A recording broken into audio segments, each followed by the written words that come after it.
to save it. Do what? Try to save it. I don't think that mic's plugged in. Oh, there we go. So try to save it. I haven't finished writing it yet. I just heard Dan proofreading one of the stories. All right, what'd I miss? Nothing. We haven't talked about it yet. Oh. Certain things you really need to try to read once or twice. So you can fight through it. This is either going to be another classic or an abject embarrassment. I'm leaning toward classic. You haven't heard anything yet. No, I haven't. I almost missed the story. What? It's just like Happy the Clown. I know. There was a front page in the it's a section that's just about cities. Metro. Yeah, front page of the Metro section. Clown burns to death in mobile home fire. Oh, did you get that? No? Is that funny? What man burned to death? Little did I know you'd turn it into a classic for the show. And now he gets to live forever. Yeah, how many people really knew Melvin Hall. God. Still remember that Happy name. the Clown. Probably not very many, considering he died in mobile home with his dog. And exactly the fact that he was a clown, even in death, he was able to bring joy to others. Don't start it. Well, it's true. And you forever ruined Amazing Grace for all of us. Why? Just the one that starts out with the bells. Yeah. No, I was at a funeral about a month ago with Joy, and they started playing that right before, and I went, oh, dear God. I looked down, and she knew exactly what I was doing. She pinched me. Don't you start laughing. You want to hear what I got so far? Sure. I don't want to ruin it. I don't think... He's going to ruin it? No. Okay. Well, you want to read the story? Hold on. Dan, do you have the story? I do. You could read that before we say goodbye. Go ahead. To a dear friend. When rescuers arrived at the scene on Pine Hill Road just west of Marysville, Matthew Teets was still alive.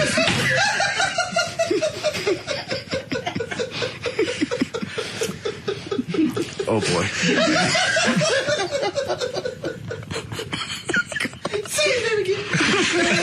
It comes up again. Yeah, I'll start again, Dan. All right, no problem. Let's all compose. When rescuers arrived at the scene on Pine Hill Road just west of Marysville, Matthew Teets was still alive. Stop it. A tragic story. Authorities said Teets was working with a friend or relative to reposition the mobile home on concrete blocks. But alas, it was not secured. No. Some of the blocks buckled, the home shifted, and fell on Matthew Teets' chest and shoulder. Teets was planning to live in the mobile home with his girlfriend right behind his mother's home.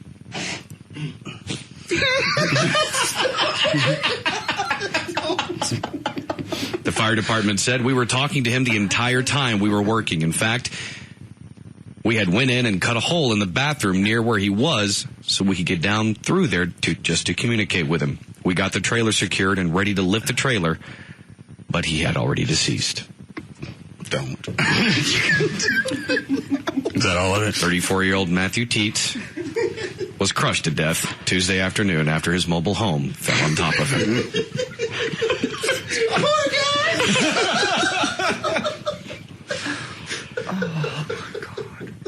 And now, thought we'd take a moment to pay tribute to our fallen friend.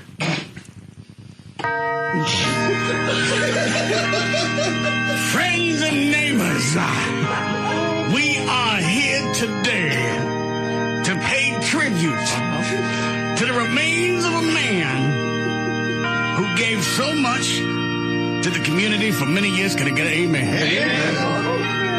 We are here today to say goodbye to Matthew Teets. teeth.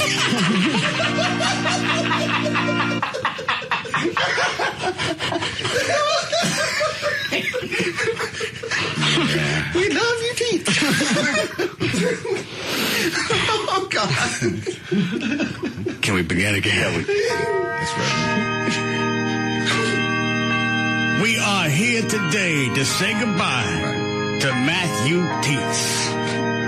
Oh, Teets loved that mobile home. He loved that mobile home all the way up until his untimely compression.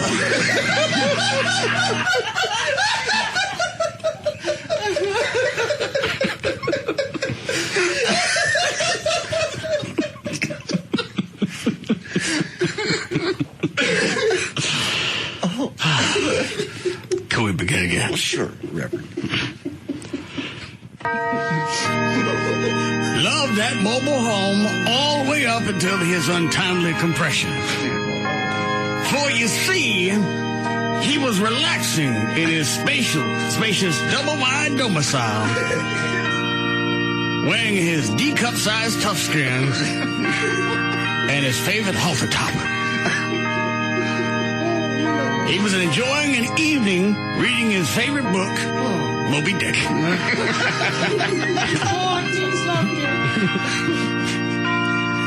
He was a multifaceted man. Very full, very pert.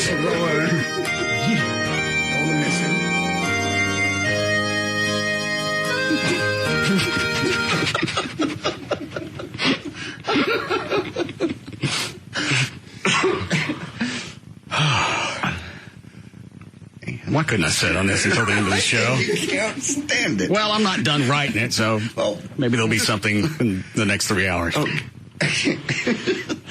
Back up.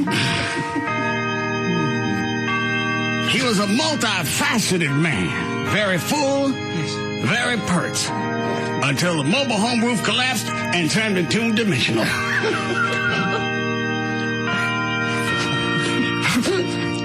Also killed in the collapse were his two chihuahuas, Rib Bumper and Torpedo.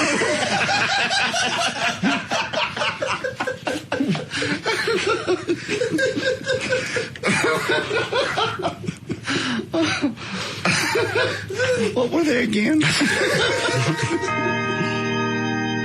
Also killed in the collapse were his two chihuahuas, Rib Bumper and Torpedo. What?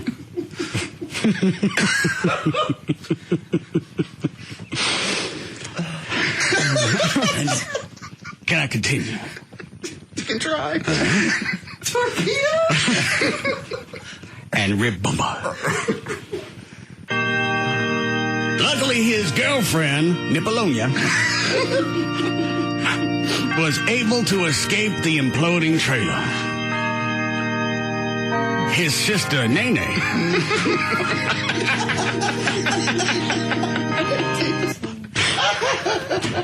we're not going to make 7 o'clock.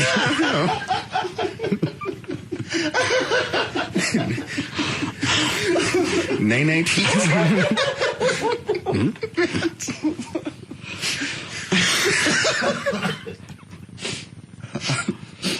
Can we continue? Okay, yes.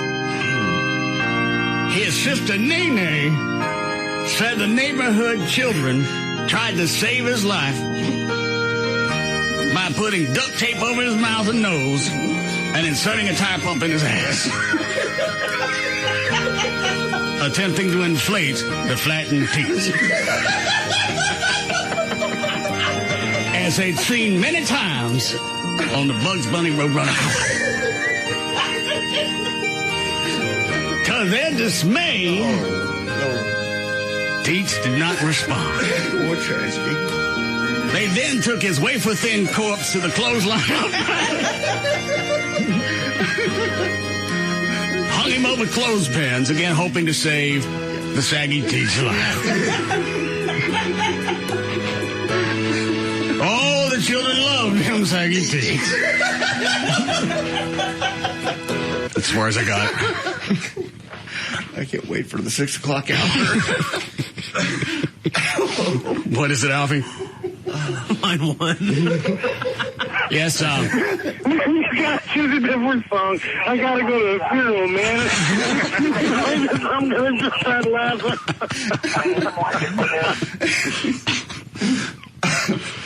Don't.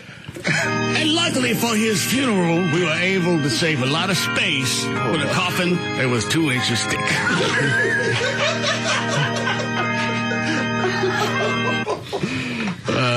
What is it, Chris? Oh, you gotta be kidding me. He seriously put this trailer out behind Mama Teeth.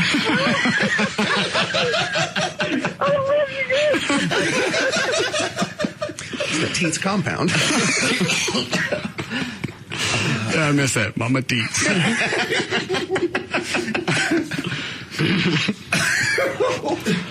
It was a large Teats compound.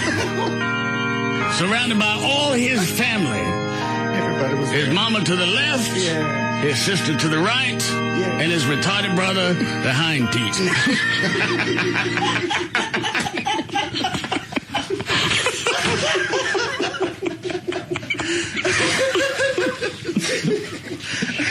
You jot some of these down so I don't forget later. Yeah, let's see. Behind Teats and the Teat compound. All right. I'll work on this. Okay. You think I want Trey? Teat Farm? Use that on your show. Okay. Anything else? Because I'm done. I'm spent. Yeah, we got. Oh, Lord. Let me see. Which one should I go with first here? It doesn't matter. You're not going to follow that. No, I know. That's the whole problem. Just change every name to Teat. Russell, you're sorely mistaken about Teatman Jones. Now, Don't wear out my teats. I'm sorry. He shouldn't come back to the Cowboys if his suspension is lifted after 4 weeks. This time around with the Cowboys wasn't his second chance. He had plenty of chances with Tennessee. This time with the Cowboys should be his last chance, and he blew that. Even the ADA would allow a repeat offender to be fired. He's bad for the team, bad for the NFL. And I don't think you care. He got into all I can think about is his I know. Trying to change the subject. It's fresh when it comes back around. He's crushed by Stop it. What did he say? What? He crushed by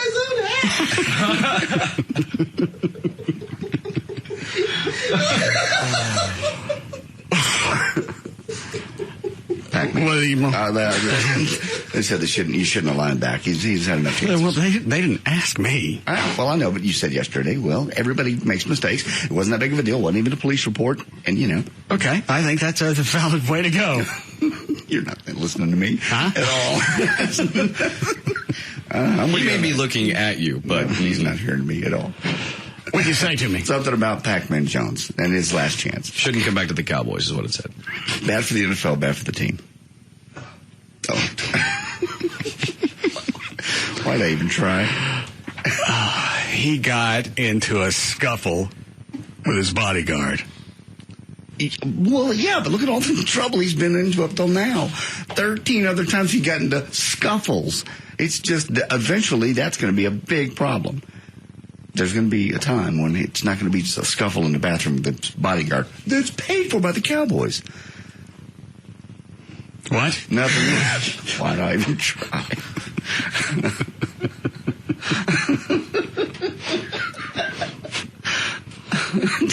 Also survived by Matthew Teats. Yes.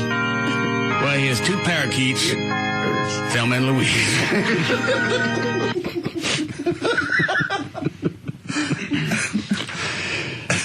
How long before we get the break? 5 minutes. Oh, hell.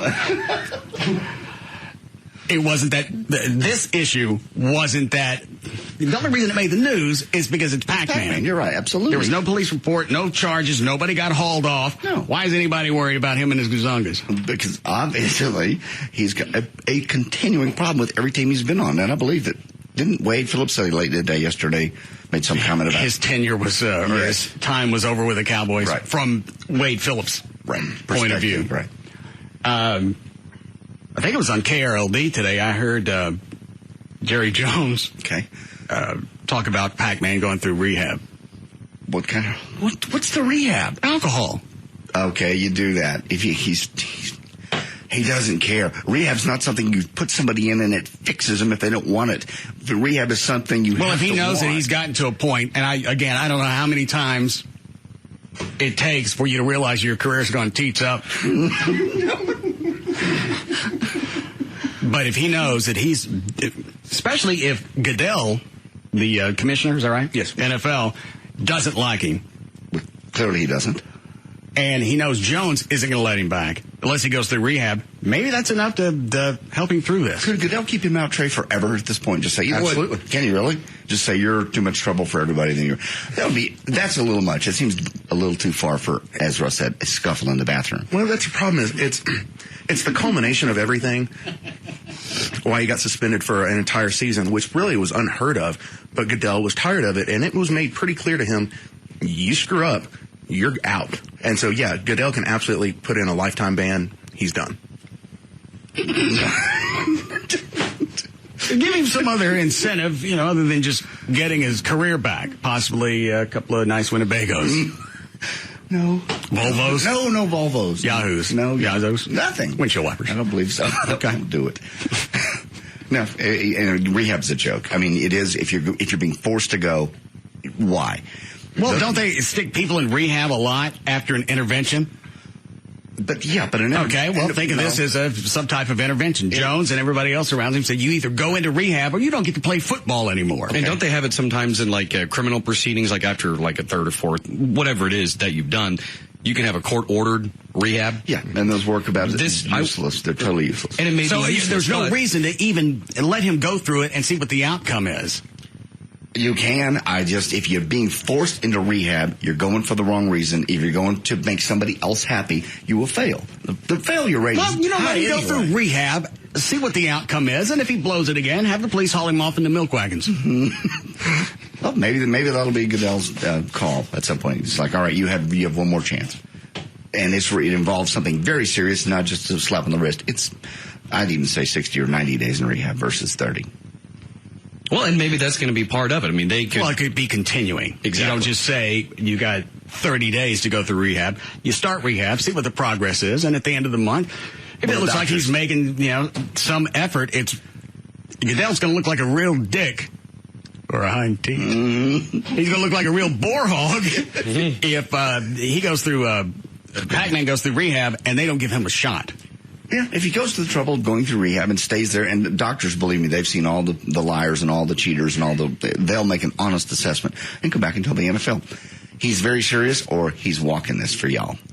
They do that all the time. Who cares? He might actually, you get forced into something.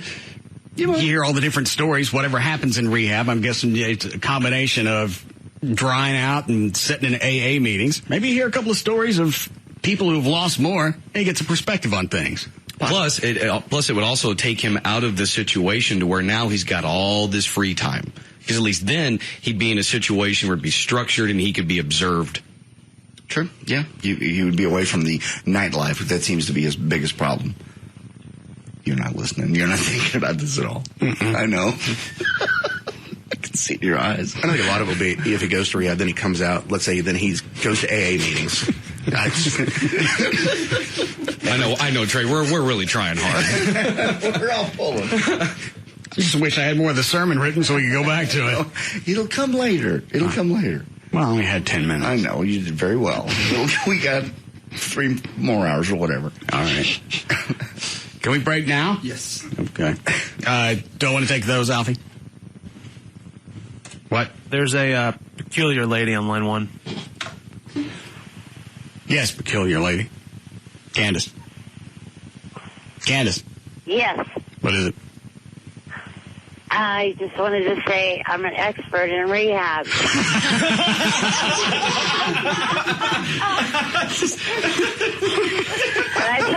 I probably can help that football player out. And save him some money, too. How many times you been through rehab? 4 times. When you go back? The last one was awesome, and I went to Florida, and haven't had a glass of Sky vodka in a year and 11 months. I didn't start drinking until I was 40, but I made up for it with that Sky vodka.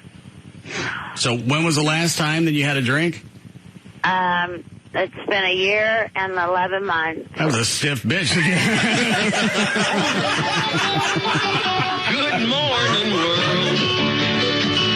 Good morning to you. I'm wearing my Levi's. We'll be back to the Russ Martin Show.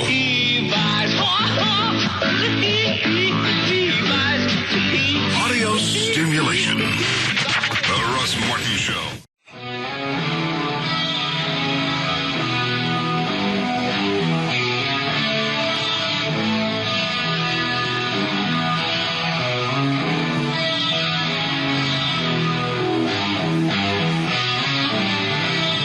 We're back to the Russ Martin Show.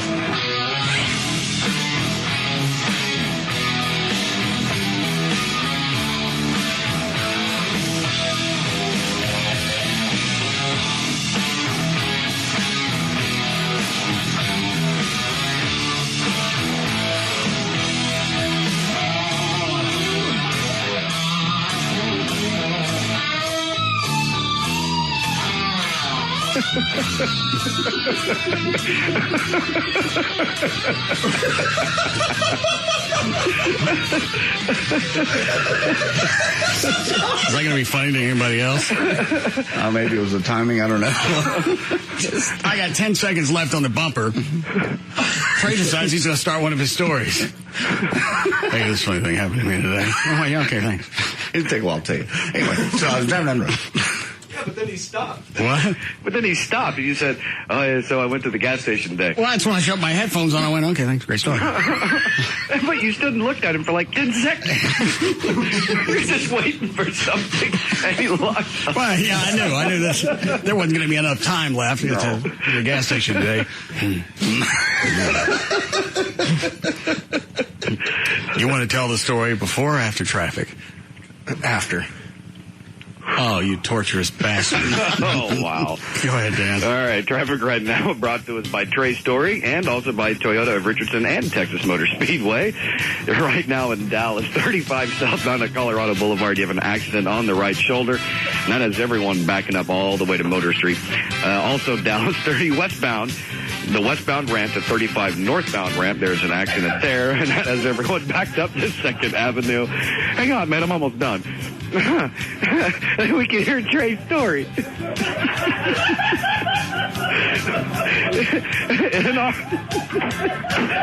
up, Clow! Let's go home. Traffic's okay. Let's go home now before it gets worse. Thanks, Dan. All right. 50s again tonight. Below, then beautiful actually for the weekend in mid to upper 70s. We have 64 and cloudy now at Live 105.3. I'm out. What's morphed over the past couple of weeks where we just seem to slip into marinated mongoloidism? A lot of funny things have happened, including that. Yeah, but it's more than that. Russ is right, because we're already absurd as it is. But we've hit a new level of it the last week, 2 weeks, whatever it is. Yeah, I remember screaming, what's wrong with this show? Last week at some point.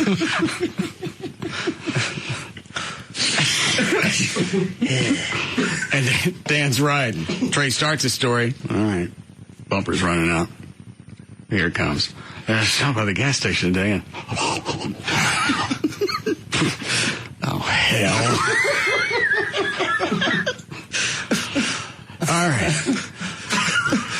It's like a vending machine when your chip bag gets stuck. You got to smack upside it.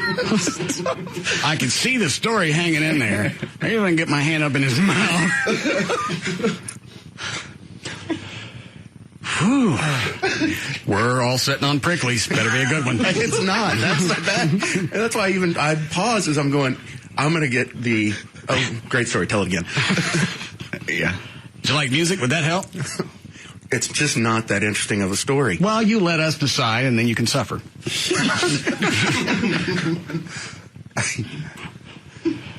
I lost my...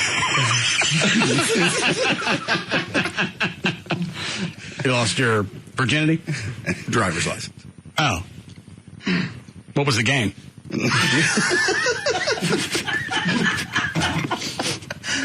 it sound like I've been drinking? Yes, it does. You want anything different at all? Because I want some. No. I don't. All right, so you lost your driver's license. But I have an old one. Okay. It's expired. Go to the store, try to buy Skull. She goes, can I see your ID? Sure. Show her my ID. She goes, that's expired. Can't sell it to you. Lady, it's me. I'm 34 years old. I've got gray hair. Really, I think you can sell me. Nope, sorry. Is that all of it? And I argued with her for like 2 minutes, and she was just, no, can't sell an expired license. You just have to prove I'm over 18, really. I've got wrinkles and gray hair. Cut me some slack. Nope, sorry. I told you. No, I'm feeling for you. That's the ending?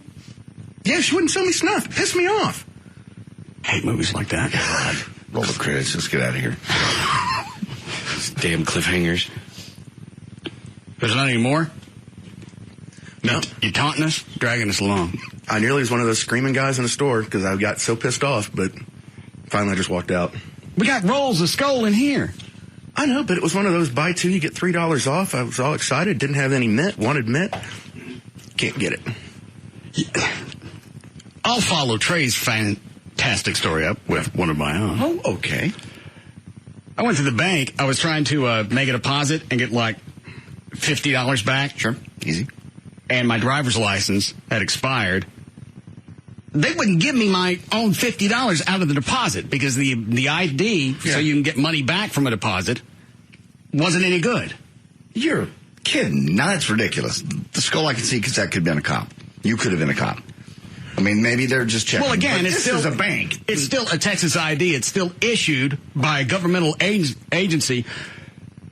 Possibly the bank you can understand because there may be some type of federal regulations that says, no, we can't give you this if your driver's license is out of date. But as far as Trey and his Skull and his sad story. I produced an ID. It pictures me. How does this end? You get rabies and somebody shot you? I wish. But no. What were you going to say, Dan? Poor old Trinholm. I was just going to ask you, Russ.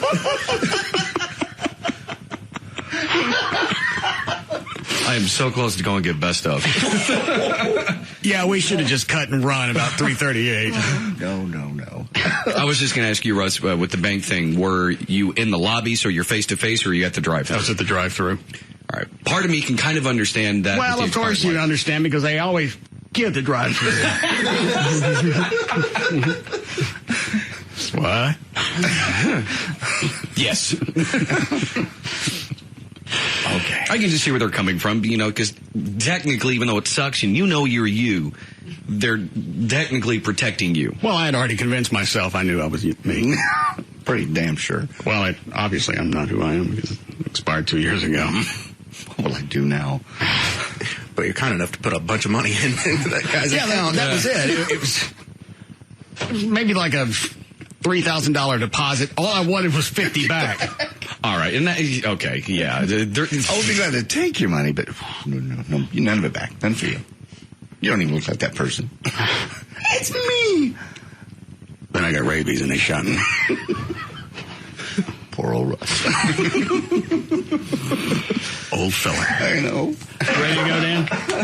Sure, why not? Let's try news, see what else we got. You got a legal ID? Go buy one. Go ahead, Dan. All right, thank you, Russ. News is brought to us by Nissan, where actually they are out at the State Fair of Texas. It's the Nissan Trucks and SUV booth at the Outdoor Truck Pavilion, where I'll be doing my show this Saturday from 4 to 7 p.m. That's at the State Fair of Texas at the Nissan Truck booth at the Outdoor Truck Pavilion. Are you going to go to the fair, Russ? Why? I'm just curious. Thought maybe we'd have a little show outing before it closes. Yeah, this is last weekend. You got a punchline to this? No, you love going to the fair, so I was just asking. Well, stop leaving me hanging. Just you, of all people, you really like going to the fair, so I was just seeing if you wanted to go before it closes. Yes, I believe I would. Can I just kill myself now? That'd be a punchline. It is Thursday. Ratings always start on Thursday. Wait till 5:20. That's always the magic number, though. Yeah. Eat a cream pie before I shoot you. That way, pretending you got rabid. That way, when the cops got here, we can prove it.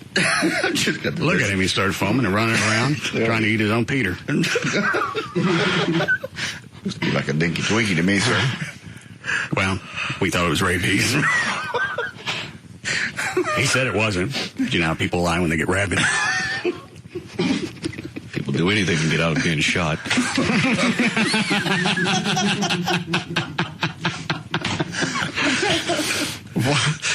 Do I want to take any of those, Hobby?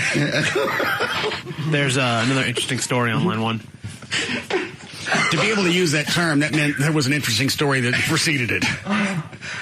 I thought they were interesting. Oh, well. Which line?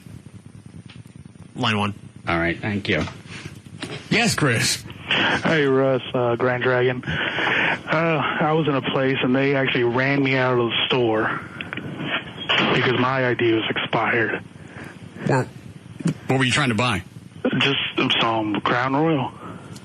How old are you? I was 25. Did you look it? Oh, man, it looks old. It's not even funny. I don't get why the expired date really comes into play here. It was still issued. It's still... Thanks, Chris, for that. Appreciate it. It's still you. It's just because the date ran out on it. I'm sure it's just the law. It says valid Texas driver's license, and they don't know you're not a cop. Well, it was valid. Well, it was, but it's not today. Try getting on the airplane with an expired driver's license. You got on with a Sam's Club card. That was a fluke, but it was... I had to.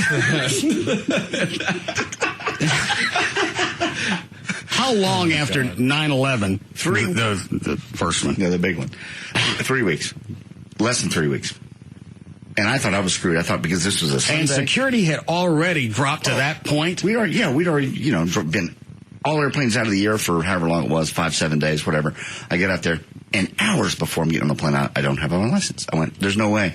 Then I'm thinking, I got to call Russ. I got to tell him I can't make it back. So there's no way in hell I can get an ID. And this was a Sunday. We were back on the air on Monday. Walked up, and I was just in panic and asked her, I said, is there anything else I can do? Well, do you have any ID with your name on it? Yeah, Sam's card. She goes, okay, get on the plane. Okay. No other questions. Didn't ask you for credit card, library. Nothing else. She just let me go. And I kept thinking, this is a trick, and they're going to shoot me as I go through security. But no, they let me walk on. Sure, come on and get on the plane. But first, yes, how about an ice cream pie? I don't like cream at all. I really thought it was some kind of a trick, and I kept looking around going, okay, then they're going to rush me, and I don't want to fall and hurt myself. Were you going to say something, Dan? God, no. Okay. How long before we need a break, Lo? 8. God. No. Damn. Oh, can we take those next 8 minutes, take them out back and shoot those? I done shot that spot. Go ahead, Dan. Also celebrating birthdays today. John Mayer turns 31. Who is that? Musician. All right, thanks. Wendy Wilson, of course, from Wilson Phillips, turns 39. That the skinny one? Yes. Okay. Flea from Red Hot Chili Peppers turns 46. Tim Robbins turns 50. Suzanne Summers is 62. Fred Turner, the Turner of Bachman Turner Overdrive, turned 65. Tim McCarver turned 67. Baseball announcer and former catcher. Angela Lansbury turns 83 today. That's good. What's good about that? It's a Grand Cougar. 83. Yeah. Grand Cougar. 83. You'd do an 83-year-old. You wouldn't do an 83-year-old for $10 million a few years ago. Something about Angela. What is it? She was old when she was young. She's still on TV. Still at celebrity pools thing. Danny DeVito. I wouldn't, he's not exactly attractive. A lot of people on TV, they're nasty. Dude, that's homo.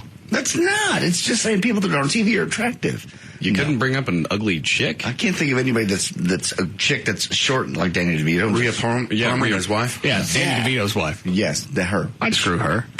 Ooh, do a three-way with Danny.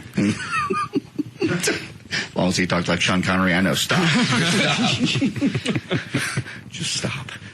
It's your fault for being random. With the debate, Hold on. Line 10. Okay. Dear God. Yes, Jerry. Hey, Russ. I was going to say that I had to get the ID thing where they wouldn't let you. What were you trying? What were you trying to buy? Just some bottle of Crown.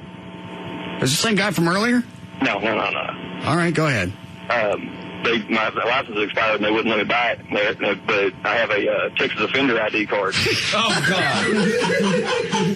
It never expires, but And they took that? Yeah, they took it. So it's valid Southeast. I got my. Why were you convicted as an offender? Forgery and aggravated robbery. Oh. Who'd you hold up? Do what? Who'd you hold up? Store. Liquor store? You got two options. You can either take my offender card. I see. Or I can use my offender. We'll go with the card. It's valid. That's great. The gun's still active. How long before we need a break now? Oh, my gosh. 4. There's a lot in the news. I know, but I can't focus today. Why? I've got that Teats? Yeah. The teeth guy will wait. Well, I'm going through depression. Well, why? Chloe told you to hang on to it, not to do it first thing in the beginning of the show. That ain't because I've already done the beds. What are you depressed about? Teats is gone. Well, you didn't know Teats, first of all. I know Teats, and you're no Teats. You've worked with Teats. Dan, read anything. With the debates over, the presidential candidates head back out on the road for the final 19 days of the campaign. Senator John McCain plans to visit swing states, but is also forced to go into Republican territory, as polls show Barack Obama with the edge in places like Virginia, Colorado, and even Florida. During Wednesday night's debate, McCain assailed Obama's character and his campaign positions on taxes, abortion, and more on Wednesday night, hoping to turn their final presidential debate into a launching pad for his political comeback. I didn't get to see any commentary. I watched the debate last night. Did they pull out a winner on this? It depends who you ask. If you ask CNN, they said Obama was a slight winner. Fox News said McCain's a winner. I like the fact that, and I know some people, the polls I read online, didn't like the fact that McCain went after Obama, which we knew he was going to have to do. Your last shot at this, you want to get anything on the table, you want to be president, you're going to have to throw some doubt into Obama's character. I think he did. I think he actually pulled it off very well. Yeah, the Gallup down poll showed that's now a 49-43 race, so obviously he got a bump. McCain's 43? Yeah, because it was, I think, 51-39. Just because people are polled doesn't mean those same people are going to go vote. Oh, absolutely. And a 2-point differential could just be anything, really, once you factor in the over-under or the plus-minus. Well, and also, here's the deal. Who has time to be polled? I don't know where they do it. And I think, especially with Gallup, they only poll registered voters. They do, but you have to sit down. I mean, it's by phone. I'm not a registered voter, but I'm a registered sex offender. Can I go? You don't want to poll me about nothing? I don't really want to know anything about you, no. Can I poll you? No. You didn't. Can we break here? Thank you.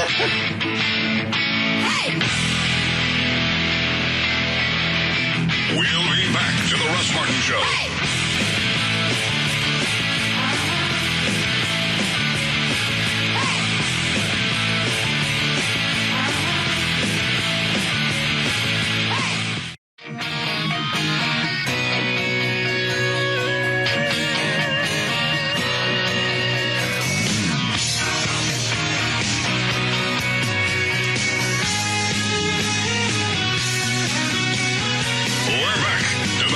Martin Show. No Cuervo, no margarita. Just ain't enough good burning tequila. She needs up with a little more rage and a little more pain. She's my little whiskey girl. Oh, she's my was that? It's Toby Keith, Whiskey Girl. Is that a hit? This was. Probably number 2. Maybe 1. It was a hit, yeah. Why are we playing this? I didn't create the bumpers, so I don't know. Trade you do this? No. How'd they get in there? Don't look at me. I said it was. I sent it to David to do. I thought you'd like it. I don't know the song. Well, you had the other. What'd you get for playing this one? Oh dear Lord! Did you get some Kragers? I didn't get any Kragers from anybody. Some Baby Moons. No, please stop. I saw Toby last night, actually. Toby and David and all the guys. They were in the mid-cities. Doing what? Just having dinner. They were coming back up from Houston from a fundraiser and stopping off. There's a lot of the guys in the band that live here. So they just had dinner over at La Hacienda. And I got no invite. Why? It was just the band guys. It was just. Did you go? Yeah. Are you in the band? I'm not in the band. But you don't know David. You don't know Toby. You don't even like Toby. Is that little Toby left on your chin? No. I'm sorry. I kept staring at these 2 dollops of cheese right on his chin. Sorry. You got rabies? No, I don't have rabies. Don't shoot me. God. We think you do. Everybody's going to check a mirror before they come back in here. Ain't nothing frothy in my mouth. I don't want to be put down. There's one of milkshakes. What? Didn't get anything from Toby. You just had dinner with Why him. were you invited? Or why didn't you ask me to go? I was here when you left. I can imagine why you would want to go. You don't know David. You don't really know Toby. You're not really into country music. I like some of Toby's songs. Name one besides name the one we do play. Let's talk about me. Okay, name another one. Besides Whiskey Girl that I just told you. What, Dan? Oh, yeah. Beer for my horse? Beer for my horses. You didn't mouth that too well, Dan. Well, the writing thing may not have helped either. So you get them 2 crossed up. I'm sorry, didn't know you want to go next time. They have a little They don't have these very often. They just suddenly say. Well, okay, it's nice to know I missed this one. It wasn't like a social event. Just guys that work in the band, the guys that work in the. You're not in the band. But I'm a friend of the road manager. I believe I also give Toby airtime. You do, with the bumpers, and you don't like that song, we'll have it pulled out. Sorry, I sent it today. No, focus on how come I didn't get to go to dinner. Oh, he's still a celebrity. You wouldn't have gone. Why do you care? It was just guys just hanging out. You don't like to go out and do that stuff unless you know everybody. I really didn't think you'd want to go. What did I say when you asked me?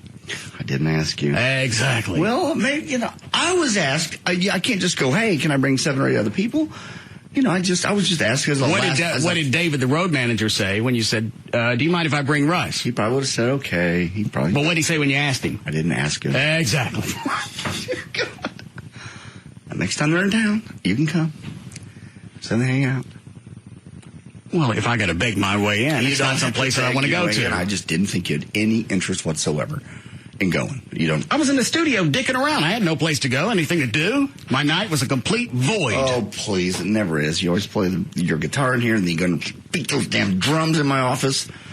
I think I got them down. No, you don't. Getting solid. No, Dan. No, you don't. I'm strong on the drums. You're not strong on the drums. I'm diesel. We got an email about you with your drums, too. Who else could hear it? This is from Oklahoma. No. Let me say first that I love you and the show. Can't believe I'm going to say this, but JD is right. You're not going to be able to learn the drums in 2 weeks. I've been a drummer for over 10 years, so yes, I know what I'm talking about. I would think if you were a musical prodigy, maybe. You could learn maybe a song or 2 in a week. All right. Well, if you're not going to learn the whole set in a week or 2. It's only 25 songs. You don't play drums, and I've heard you practice. It's terrible. No offense, you'll get better. You didn't like the guitar when I started. Well, I know when you started, because didn't want to. Normally, you don't have to sit around. Okay, good example. I like Toby Keith. I don't want to see him sit around and write a song and go ding, ding, ding, ding, ding. No, that ain't right. Ding, ding, ding, ding. That's what it is. I don't want to hear that. So you hate it when I practice in the studio? No, when you're playing a song, you do very well. I like it. Not in the beginning when I don't know it. You don't know I it. get absolutely no feedback, no support. No camaraderie. It's hard to sit around and listen to somebody just click on it and not have a song. And you get That's because I don't play well, and it takes me a while to get something down. Then do it at home. You don't live with me. I know. You get on one leg and you hit the same one over and over and over and over and over. That's what it is. It's repetition. Do it at home. You don't live there. I don't live there. I know. I heard you playing the drums earlier today. Just sitting there trying to get ready for the show, trying to get news together. And then you just come in and sit down and start banging. I can't even hear myself think. That's because I was in here online reading the news services. You let somebody in the studio that came in and talked for 20 minutes. After I had just saved you from somebody in your office that was bothering you. And you left me in here at I didn't melt. I really didn't know you needed to be saved at that point. That's when I decided it was time to take a break. And come in and bang the drums and beat on the skins. Scare the hell out of me and not maybe able. I can't concentrate when you do that. It's so loud. Thank you. You ready to finish news, Dan? Sure. You want any of the audio from the debates last night? I mean, personally, I think if you were leaning one way or the other, you think that person won because I think McCain won. I don't think anybody won a knockout. I called Trey. I listened to the debates going home, the first 15 minutes. Well, all right, this is the McCain we really should have seen months ago. You're right. He should have. And then he won. But I think he finally, and if you'll, I don't think until it was the very end when they had their closing statements, I don't think he said my friend at all. I think you're right, too. He really backed off on that. I have the closing if you want it to. But he just, he got on him about the heirs thing, and he got on him about everything and didn't let up. And, boy, I tell you what, one thing that bothered me about Obama each time, every time McCain would nail him on something that was a fact, he would give that big, it reminded me of Bill Clinton, that big smile like, you don't know what you're talking about. That's so cute, old man. Oh, they both did that. No. Yeah, they did. They both did that. And you know what? Even sitting at a podium, McCain still looks stiff. Well, he is. He looks like a kid sitting there waiting on his bottle at the baby chair. He is stiff because he was a prisoner of war. His arms I know, broken. but you thought, all right, he doesn't come off well telegenically walking around because of all the torture. So maybe he'll look better at a podium. He looked like all he was missing was a bib. It's hard for him to write when he puts that arm up. You're right. There's no doubt about it. Does it mean he's going to be a bad president or worse? No. Just means that's the way he looks. Unfortunately, there are a lot of people that will vote that way with the way somebody looks on television. I just like the one point when they were showing the camera angle from behind the table and you're looking out at like Bob Schieffer and the rest of the audience. Somebody's legs in the air. That's exactly what I thought. Because I noticed it right after they did the split screen showing them side by side. And even with the wide shot, you can see they're at the same height. Then in the split screen, shoulder to shoulder, everything's fine. But then they go to that shot from behind the candidates, and you see the hemp-head yellow pages. Yes. You can actually see that McCain's chair is a solid, almost looked like a foot higher Here's than the two Obama. of them Yes. standing side by side on the same stage. Yeah, and look at how far down Obama. I'm just that's when there's it's more than 3. But I'm saying in the chairs. Yeah, Obama's hunched over a little bit just to reach down and shake his hand. Yeah, Obama's probably got a good 4 or 5 inches on him. So? In both places. So what? It really looked like from behind it. I'm not taking anything. It's not a shot on McCain. It just looks funny when you look at it. It looks like McCain's sitting in a booster seat. I totally agree with you. And feet are just side by side. Side by side. Obama gets him all wound up and those little fevers just start moving. Yeah. If I can get down, I'll come over there. Say it again. Oh, my God. All right. What audio am I looking for? You want to hear, let's see here. We'll start with 155, McCain talking about Obama, lying about William Ayers. I think the fact that this has become such an important part of your campaign, Senator McCain, says more about... Dude, you hung out with a terrorist. Yeah, and he makes you were young when William Ayers was in full stride. He makes a point of making that point, and that's. But you also had a fundraiser that Ayers threw in the 90s, right? Yes. Your campaign than it says about me. Well, again, while you were on the board of the Woods Foundation, you and Mr. Ayers together, you sent $230,000 to Acorn. So, and you launched your. Was that Obama that just sighed? Yes. Oh, Acorn. I think probably what he was doing was one of those smiles where he looks like... man, that's not my fault. When they said it was Acorn, I thought that stood for something else. So, and you launched your political campaign in Mr. Ayers' living room. That's absolutely not true. And the facts are facts and records are records. That's not the and fact. It's not the fact that Senator... Well, that's not really a good way to do any damage control is to say it's not a fact. Yeah. Oh, yeah, mister? Why don't you come over here? Hell, man. Yeah. You got one of these? How about that? Huh? I think, dude, put that away. That's frightening me. And I can't touch the ground to get away. Well, that's okay. It'll probably come over there and get you. Don't. Oh, Lord. Pet it. I'm not going to pet it. This is a debate. Put that away. Show some camaraderie. Pet it. I'm not going to quit showing it at me. Well, let's see yours, Whitey. Let's not. I don't need Biden anymore. I got That's my running mate. Literally, he runs. He never says anything stupid either. And it looks menacing. It does. You got a point there. Would you please aim it the other way at least? All right. Thank you. Hold my balls. Make Bob Schieffer look at it. All right, let me get back to this. And the facts are facts, and records are records. And it's not the fact that Senator Obama chose to associate with a guy who in 2001 said that he wished he'd bomb more, and he had a long association with him. It's the fact that all of the details need to be known about Senator Obama's relationship with them and with Acorn, and the American people will make a judgment. All right, does Obama address this? Obama is the next cut. He addresses the Ayers issue. All right. Mr. Ayers, I don't care about an old washed-up terrorist, but as Senator Clinton said in her debates with you, we need to know the full extent of that relationship. Bill Ayers is a professor of education in Chicago. If McCain wanted to be a full-blown dick. Tell us about your association with William Ayers. Barack.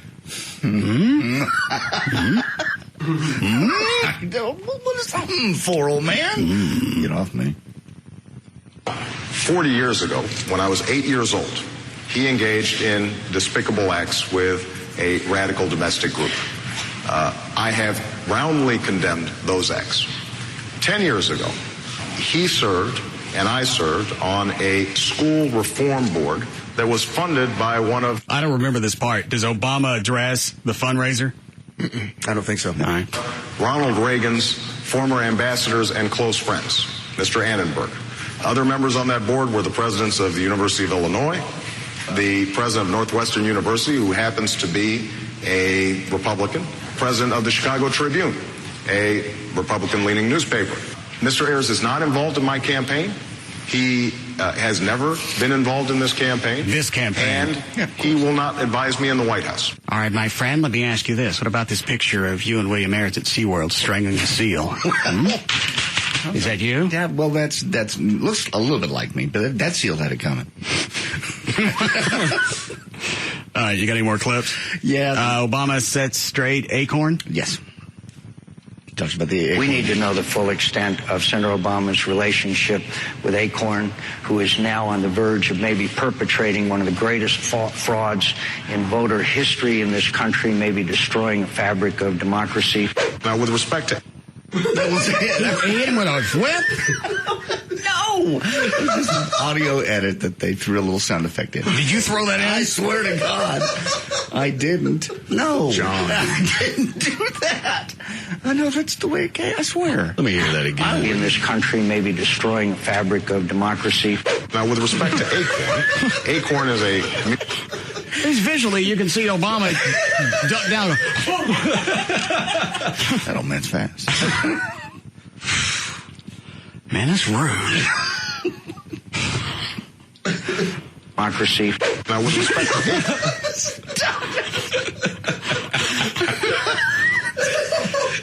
Why would you stick that in there? Put that in there. It was a video edit. Why would anybody use any clips and stick a whip in the middle of it? Because it's a very... Especially with these two candidates. It's a very quick edit, and they wanted to make a sound effect to go with it. So they made that little noise. Democracy. Now, with respect to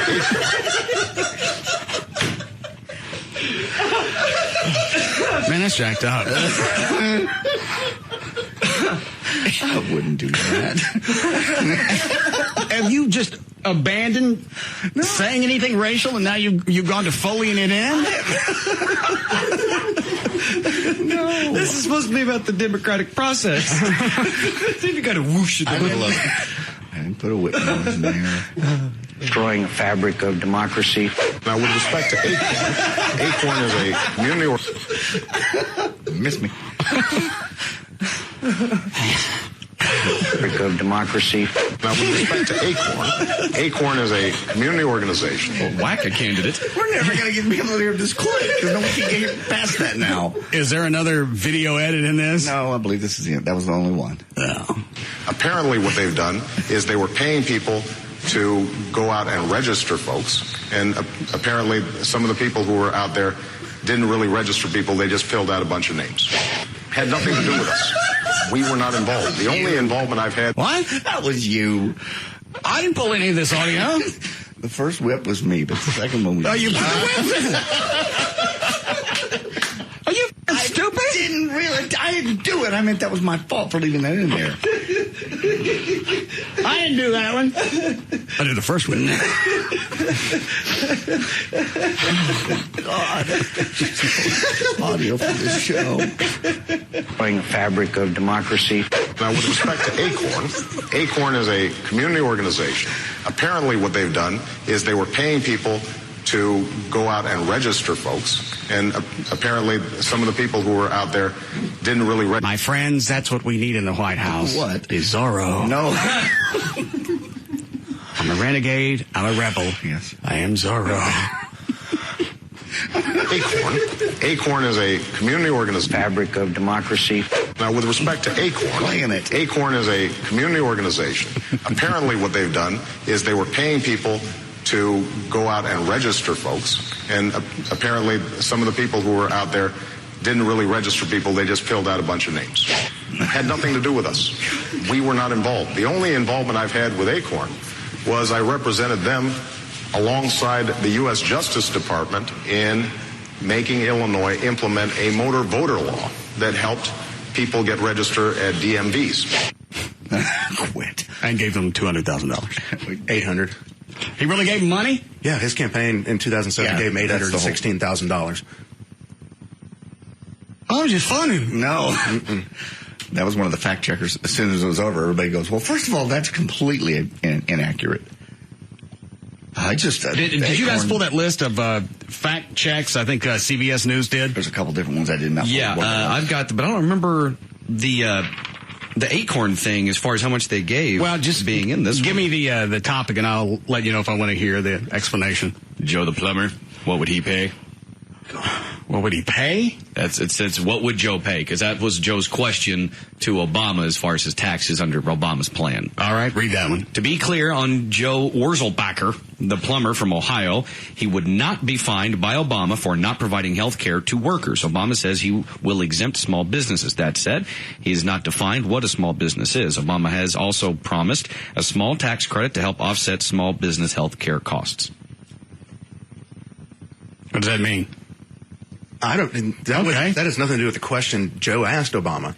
Said, under your tax plan, I'll pay more in tax. No, it has nothing to do with what I was giving Russ backstory. This refers to McCain bringing up Joe the plumber underneath Obama's tax plan, saying that under Obama's plan, Joe the plumber, if he buys that business, would pay a higher tax bracket. Okay. Is that accurate? Well, that's part of the gray the website area that I sent, it said these are fact checks. Checked facts from the debate. And that's what they're saying. Under Obama's plan, McCain was trying to say Give me that paper. Obama. McCain was saying that under Obama's plan, Joe the plumber, if he bought that company, would be fined for not covering the employees under his health care. Whereas Obama's saying, no, I would not. He would not be fined. Okay, who was right? Technically, Obama was, because he said no. Okay, stop it. Well, it's gray. Let me read it. Maybe I'll understand it. Ready? He hasn't defined it. What would Joe pay? All right. To be clear on Joe, the plumber from Ohio, he would not be fined by Obama for providing health care to workers. All right, so Obama was right. Yeah, but again... Obama was right. No. This says he was. But it goes on Who do you work for? Who do you work for? CBS. Directly. You. All right. It's not very good credentials. Shut up. Eliminating dependence on foreign oil. McCain says the United States can eliminate dependence on oil imports from the Middle East and Venezuela in his first term. Those imports now total 3.6 billion barrels a day. New drilling, according to the Energy Information Administration, would add an estimated 200 barrels of oil per day, but that wouldn't happen until 20 years from now. All right, so obviously McCain was wrong on that. McCain running 100% negative ads, and I know Obama said that. Mm-hmm. Both challenged each other's ads. Obama said 100% of McCain's ads are negative. This is true for the first week in October, according to the Wisconsin Ad Project. However, over the entire campaign, McCain did run some positive ads. The same study found that for the previous month, Obama's campaign ran more negative ads than McCain. How we doing, Chloe? Obama's tax cuts really credit. I don't care about that. McCain rebate will go directly to insurance companies. I don't care about that either. Anything on here that pertains to me. Most liberal spender. What? If Obama wins, you're going to get a tax increase. That's the only thing that really affects you because you've got health care. Would I see any tax benefit for the automotive shop? Since it's a small business? No, that's the problem and that's what it says. He hasn't defined what he considers a small business. Is it a business that makes over $100,000? Is it a business that makes over $250 seems to be the limit he's setting for individuals and small businesses. And somebody else the other day say, okay, does that mean in total what I have in my bit of my lifts? Hold on. Yes, Dan? I was going to say, under Obama's plan, the increase in the taxes would be, as an individual, $200,000 or higher. For a couple filing jointly, $250 or higher. All right. These don't really look interesting. I'm sorry I had you pull those. Well, the confusing thing real quick about the small business. It's confusing because I'm not paying attention. Okay. But you can go ahead and explain it. Do we need a break? Go ahead, Dan. Okay. All I was going to say is that people are getting confused between the net and the gross as far as their revenues go. This is what they're going to pay the taxes.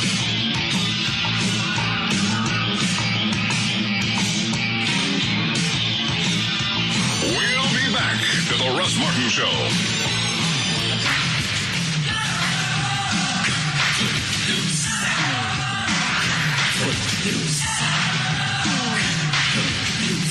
We don't know what's next, but we do know it'll be good. The Russ Martin Show.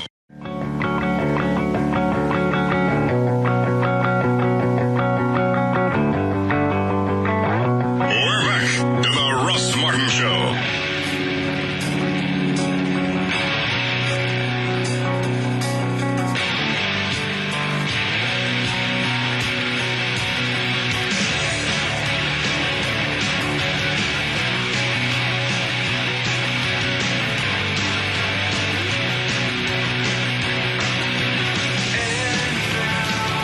All right, Daniel, go ahead. All right, this check of traffic is brought to us by Reliant Energy. Right now in Richardson, 75 southbound at Collins. You have a road construction going on because now's the perfect time to do that. And that's actually blocking the right lane, and that has you backed up to Campbell. In Dallas, 35 northbound at Industrial. The two right lanes are closed due to a crash, and that has everyone stacking up to Zang.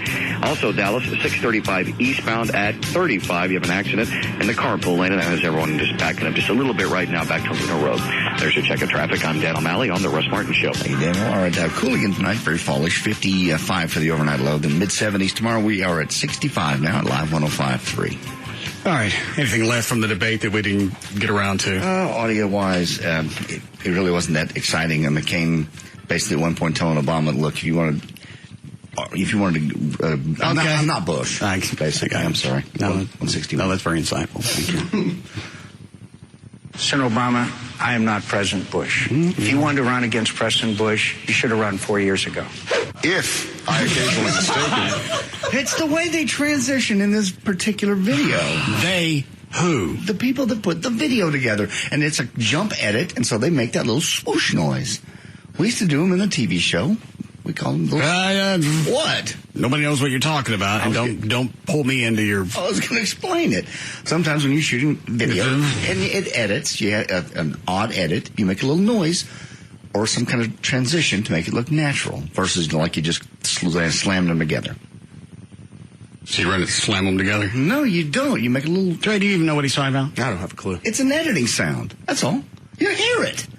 I hear it. Well, we're playing audio. But it came from a video. Why would they insert that? They didn't have it last night during the debates. Unless I didn't have the TV up. This wasn't during the debate. This was an edit. By you. No, not by me. Mm-hmm. Senator Obama, I am not President Bush. If you wanted to run against President Bush, you should have run 4 years ago. Fool. You should have run 4 years ago. If I occasionally mistaken your policies for George Bush's policies, it's because on the core economic issues that matter to the American people, on tax policy, on energy policy, on spending priorities, you have been a vigorous supporter of President Bush. Now, you've shown independence, commendable independence, on some key issues like torture, for example, and I give you enormous credit for that. But when it comes to economic policies, essentially what you are proposing... Well, with Senator McCain, that's really not a controversial area. No, none of this is. Nothing last night was really... As far as torture, that he's not really a big proponent of it, especially after 5 years. Yeah. To get him with the Zorro again? No, I don't believe he does. When it comes to economic policies, essentially what you are proposing is 8 more years of the same thing, and it hasn't worked. No more Zorro. Yeah? Or Zorro. Nobody has... How do you listen to that and not in your head think, I should probably take out that noise? It sounds like a bullwhip. I'm just asking. It was a very... I don't know. I'll do it next time. Is that all of it? I guess I see the closing on here. I think this was the only time, unless I missed it, that McCain threw out my friend. Yeah. My friends, as I said in my... And you know, in his head, he goes, God, wow, there it is. 2 minutes. Oh, so close. Opening remarks, these are very difficult times and challenges for America. All right, that's very astute. And Obama? I think we all know America's going through tough times right now. All right. The policies of the last 8 years and Washington's unwillingness to tackle the tough problems. Dude, you work in Washington. That's the whole issue. You're part of the problem. Both you and Senator McCain both work in Washington. They point to Washington like it's some other planet. Well, they're outsiders. I'm not part of this. Well, yeah, I'm running for president. What's that? It would be my administration. What's that senator part in front of your name? We don't really, neither one of us know. You both have it. Washington's unwillingness to tackle the tough problems for decades has left us in the worst economic crisis since the Great Depression.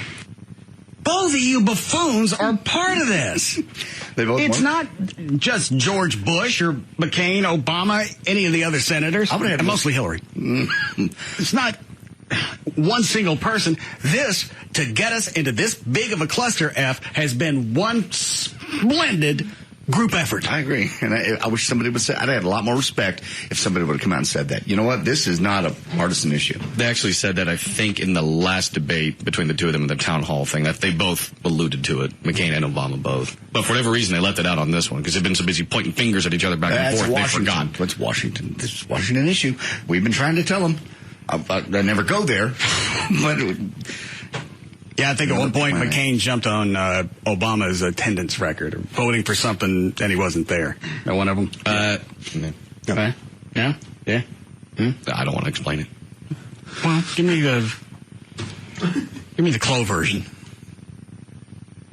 All right, that's exactly it. All right, 4:55 at KLLI, Dallas-Fort Worth, Texas. Dan O'Malley's here with more news. Thank you, Russ. The FBI is investigating whether the community activist group Acorn helped foster voter registration fraud around the nation before this presidential election. Acorn says it has registered 1.3 million young people, minorities, and poor and working class voters, most of whom tend to be Democrats. Republican accusations about the group were raised during Wednesday's presidential debate. Some Acorn employees have been accused of submitting false voter registration forms, including some signed Mickey Mouse or other fictitious characters. Acorn has said the vast majority of its workers are conscientious, but some might have turned in duplicate applications or provided fake information to pad their pay. Workers caught submitting false information have been fired, this according to Acorn officials. What was the number of the... 1.3 million. That were falsified? No. That's how many that they've registered. All right. How many of those were bad? They haven't said yet. I don't think they've given an exact number. Investigation is still under. Right. They're still trying to figure that out. Yes, Trey, you have your hand up. Yeah, I mean, they registered the entire Dallas Cowboys roster in Nevada. Yeah. Well, most of the Cowboys can't vote.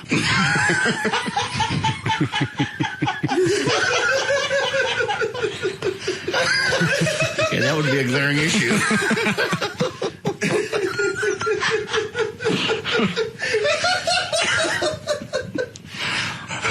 Who else did they register? Disney characters. Our gang, Little Rascals. They're still coming up. Finding all this stuff. One guy, I think he registered 77 times because they kept buying him cigarettes and beer. I would too. Register me again. Smoke. It looks like my drink. Yeah, it's get a little close to the bottom. You sign this right here. And we'll just certainly pick you right up, buddy. I'll need a chaser for that. And a pack of caramels. And when I say chaser, I mean water. Gotcha. Thank you. All right. Go ahead, Dan. Pink slips started going out to hundreds of Dallas school teachers Thursday morning as they paid. Heidi Hosa get one? Nope. As they paid the ultimate price for budget blunders that left the district bank account millions of dollars short. The Alliance, or AFT Teachers Union, said that while the 450 layoffs were supposed to begin after the school day ended, teachers at least 3 schools were summoned out of their classrooms with students present to be given the bad news. Hey, guess what? Oh, no. Rest of your classes off. What are you doing? Teaching right now, do you mind? No. I'm teaching this class. We're learning history, aren't we, class? Mm-mm. What are you doing in here? Speaking of history, come out here. How could they not make Henny Hosa the first one in line? Because the first one that's got it coming. This entire mess is under his supervision. He's a superintendent. Mm-hmm. And he still says he can get us out of this mess. And they are, as we talked about yesterday, they're actually reviewing his job credentials. Or his job performance. The school board? Yes. They're sitting down. We're going to have a meeting. We're going to review. Give him a job review. That's exactly what they said. Is it the state that's looking into this now? Or is it the feds? I believe both. I know the TA is pondering just taking over DISD at this point and taking over the budget.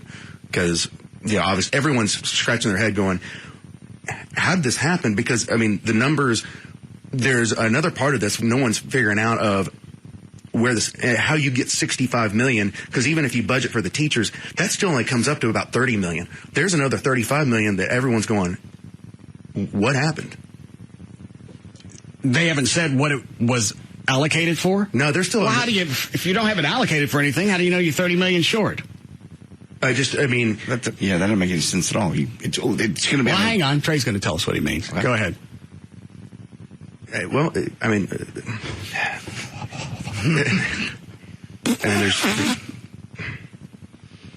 Good.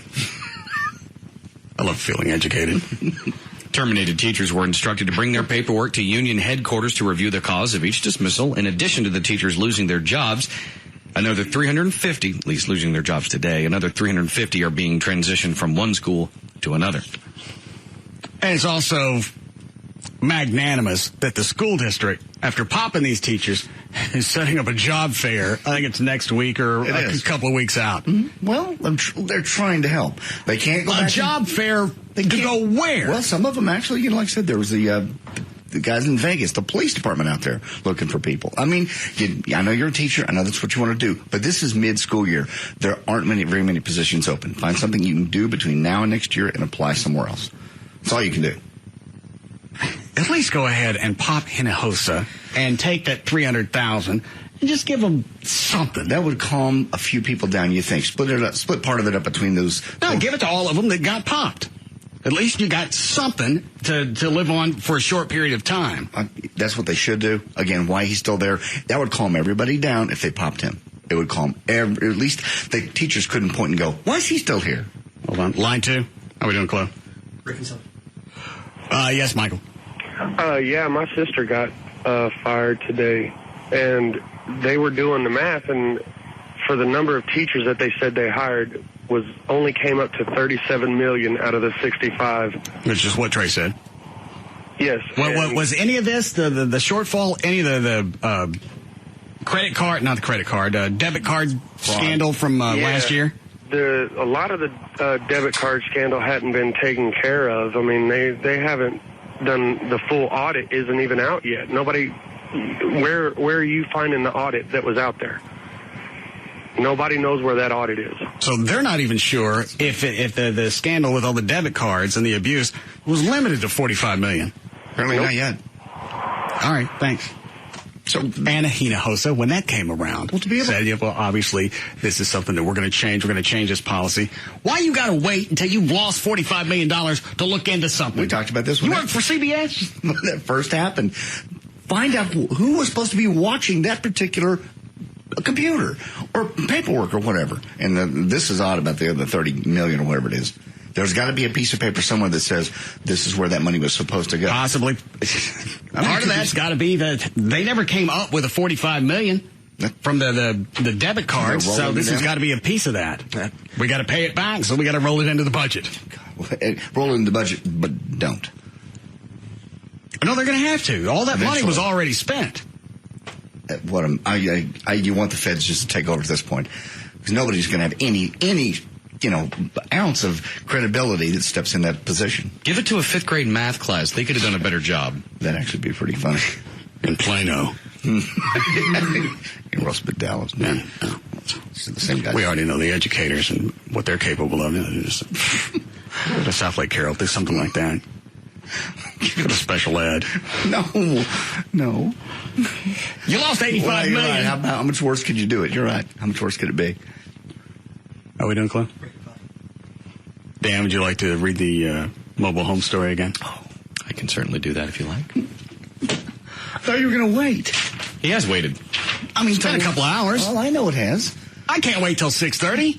Why not? Because I can't. Oh, all right. We've written more, I assume. I added a couple other things, and maybe in the next couple of hours I'll come up with something else. Okay. Unless you're already bored with this. I'm certainly not. All right. Who floated that? Not I. I'm dry. All right, everybody drop their trousers. I'm not dropping anything. I'm checking for a smoking hole. Right. I tell you. It came from someplace. It didn't come from over here. I promise you. It wasn't me. Oh, I guess some ass just jumped in the window, floated a biscuit. This week it's been Chloe and Trey. Trey, don't even. I swear it wasn't me. Dude. And then yesterday, I'm screaming at Trey because of the first fart, and then he just goes off like a Gatling gun. You got him laughing. And the more I said, stop, his hole just stayed open. It's like the mouth of a blow-up doll. The more he farted, the more he laughed. Stop it, he's laughing again. No. You feel something coming on, you mash your ass up against the wall. I haven't farted in this room in 2 years. Take that skull can. Oh, yeah, I love it, did. I mean, stick it in your ass. That's a good plug. All right, go ahead, Dan. Okay. When rescuers arrived at the scene on Pine Hill Road just west of Marysville, Pennsylvania, Matthew Teets was still alive. Authorities said Teets... Chloe, go get me the bottle. Go ahead. Authorities said Teets was working with a friend or possibly a relative to reposition his mobile home on concrete blocks, but it was not secured. Some of those concrete blocks buckled, the home shifted, and fell on Matthew Teets. Teets was planning to live in the mobile home with his girlfriend right behind his mother's home. The fire department said we were talking to him the entire time we were working. In fact, we had went in and cut a hole in the bathroom near where he was so we could get down through there just to talk to him. We got the trailer secured and ready to lift the trailer, but he had already passed away. 34-year-old Matthew Teets was crushed to death Tuesday afternoon after his mobile home fell on top of him. And now a moment to say goodbye to our friend. Friends and neighbors, we are here today to pay tribute to the remains of a man who gave so much to the community for many years. Can I get an amen? Amen. Oh, we miss him. We are here today to say goodbye to Matthew Teet. Teet loved mobile homes. He loved that mobile home all the way up until his untimely compression. Before you...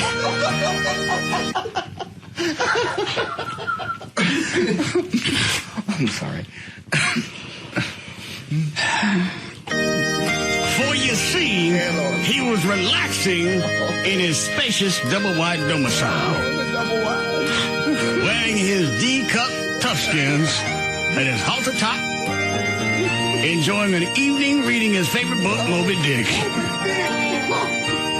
He was a multifaceted man, very full, very pert, until the mobile home roof collapsed and turned him two-dimensional.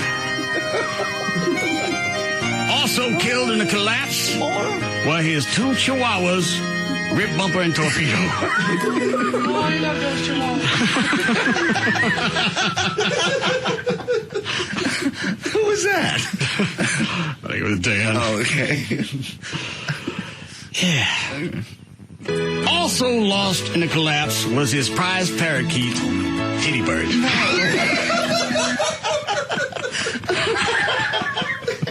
You know that bird?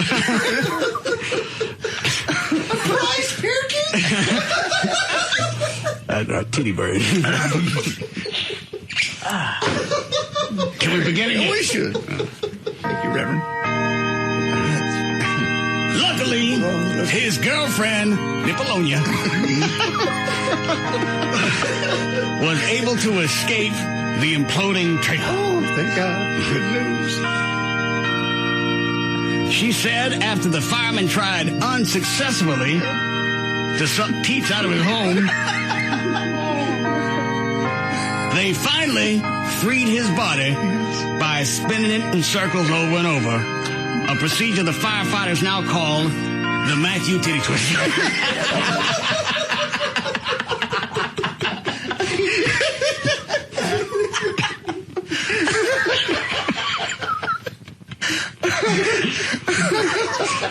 We okay, Clark? We're back up.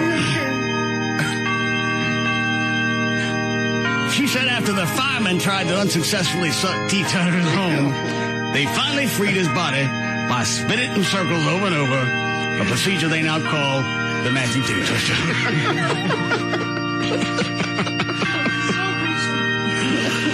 Teet's sister, Nene, said the children in the neighborhood tried to save him by putting duct tape over his mouth and nose and inserting a tire pump in his ass, attempting to inflate the flattened teat, as they've seen many times on the Bugs Bunny road.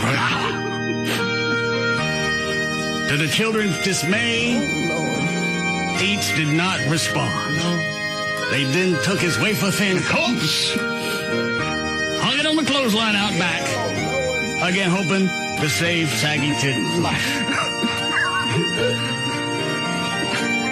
Keats lived in a mobile home park with his entire family. Oh, we love that family. Mama Teats next door, his sister to the right, and behind him his retarded brother, Hind Teats.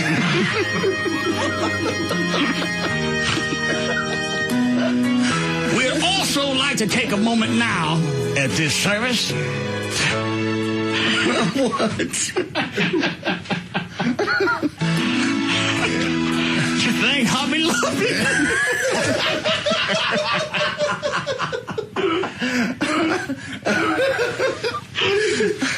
What did Hobby Lobby do? To thank Hobby Lobby for matting and framing Teats' party. Praise Hobby Lobby. Matthew Teats will be honored at the main fire station by flying his body for 7 days. What are they going to do with his body again? Fly half staff for 7 days. Salute the Teats. And finally, a special candlelight vigil will be held tonight at 7. Okay. At the Bedford Waffle House.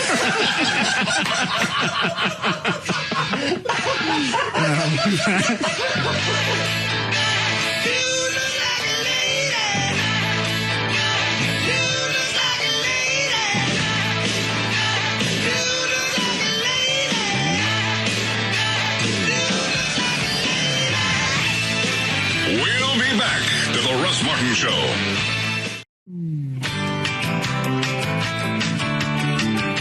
We're back to The Russ Martin Show.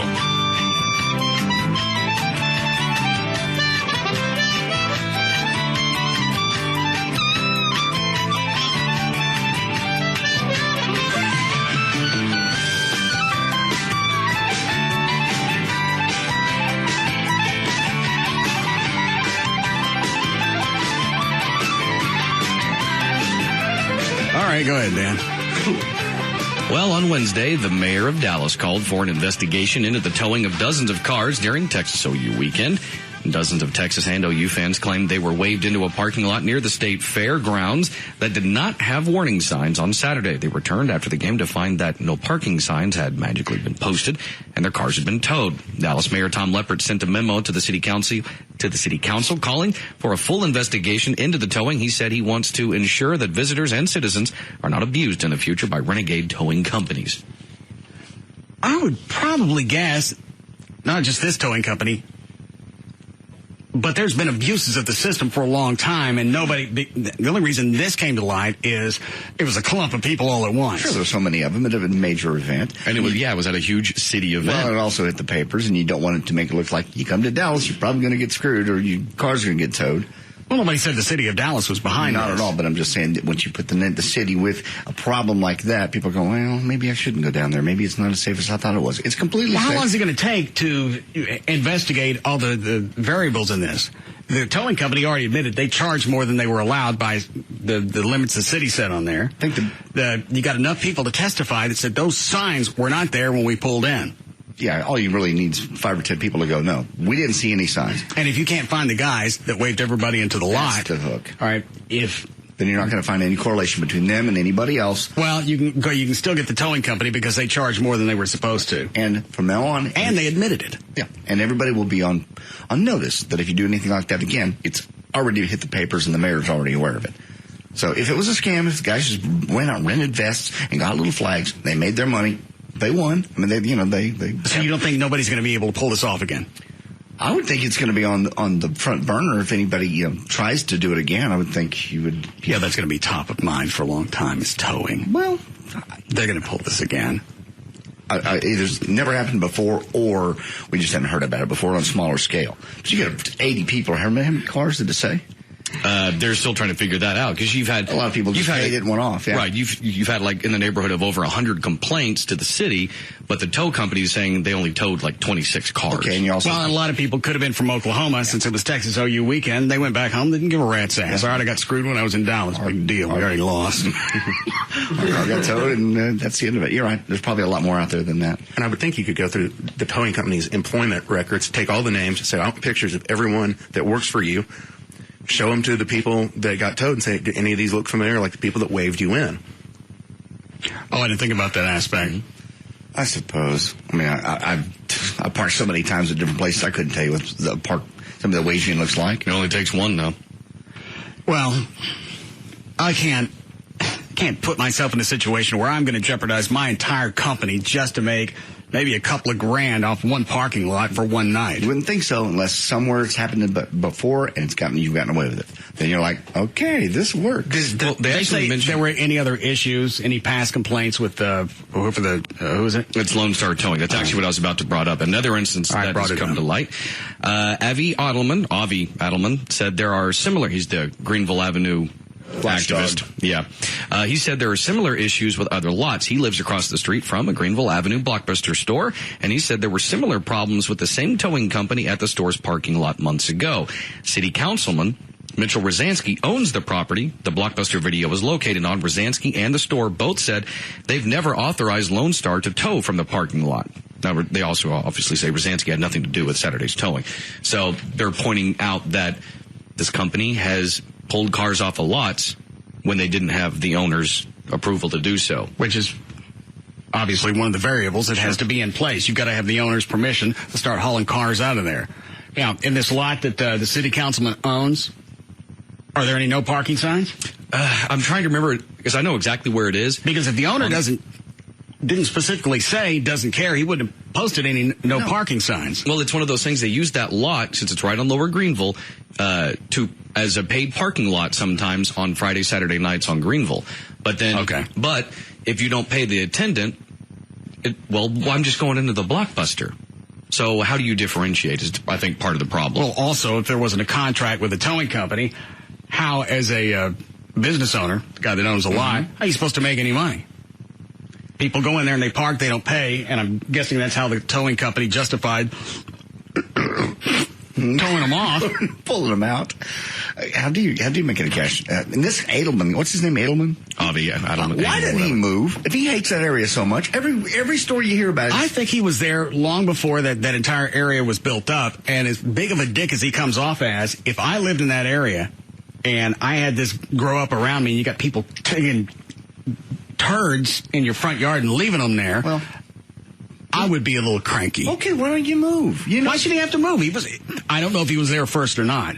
But regardless, if you were there before the buildup of that area, you still, that doesn't justify somebody going through your front yard and watering your trees. You hear his name all the time, and you think if you're that unhappy, maybe he's just one of those guys that likes to be an activist. Reminds me of the stories when people complain. I think his ultimate goal, is this Lower Greenville? Yeah. That he lives near? Yes.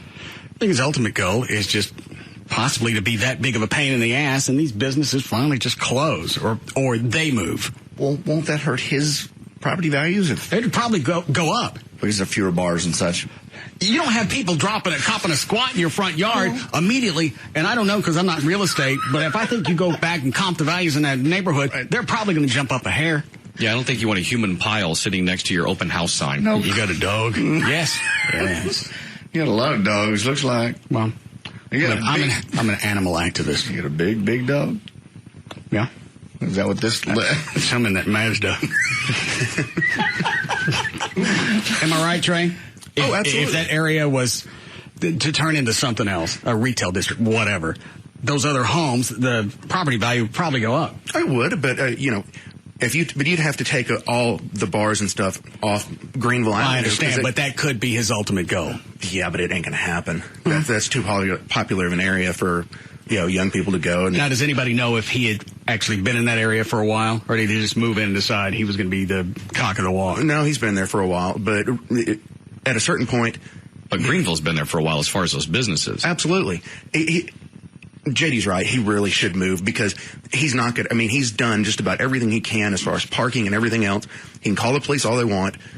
You're just wasting their time, because it's like if someone makes a noise after 2 o'clock, he's on the phone.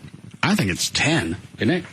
They just usually stop about 10 or 11. When we played out there a couple of years ago on the roof of one of the bars. What bar? They cut off. What bar? The what bar? I think they told us do we have to stop at 10? 10 or shortly after. Yep. Wasn't long. It was pretty close to that time frame because they knew, and I think he had already called saying he could hear us from his house. It was a hard window. I believe it was 10 o'clock. Now, if there was anybody that'd call him, it would be us.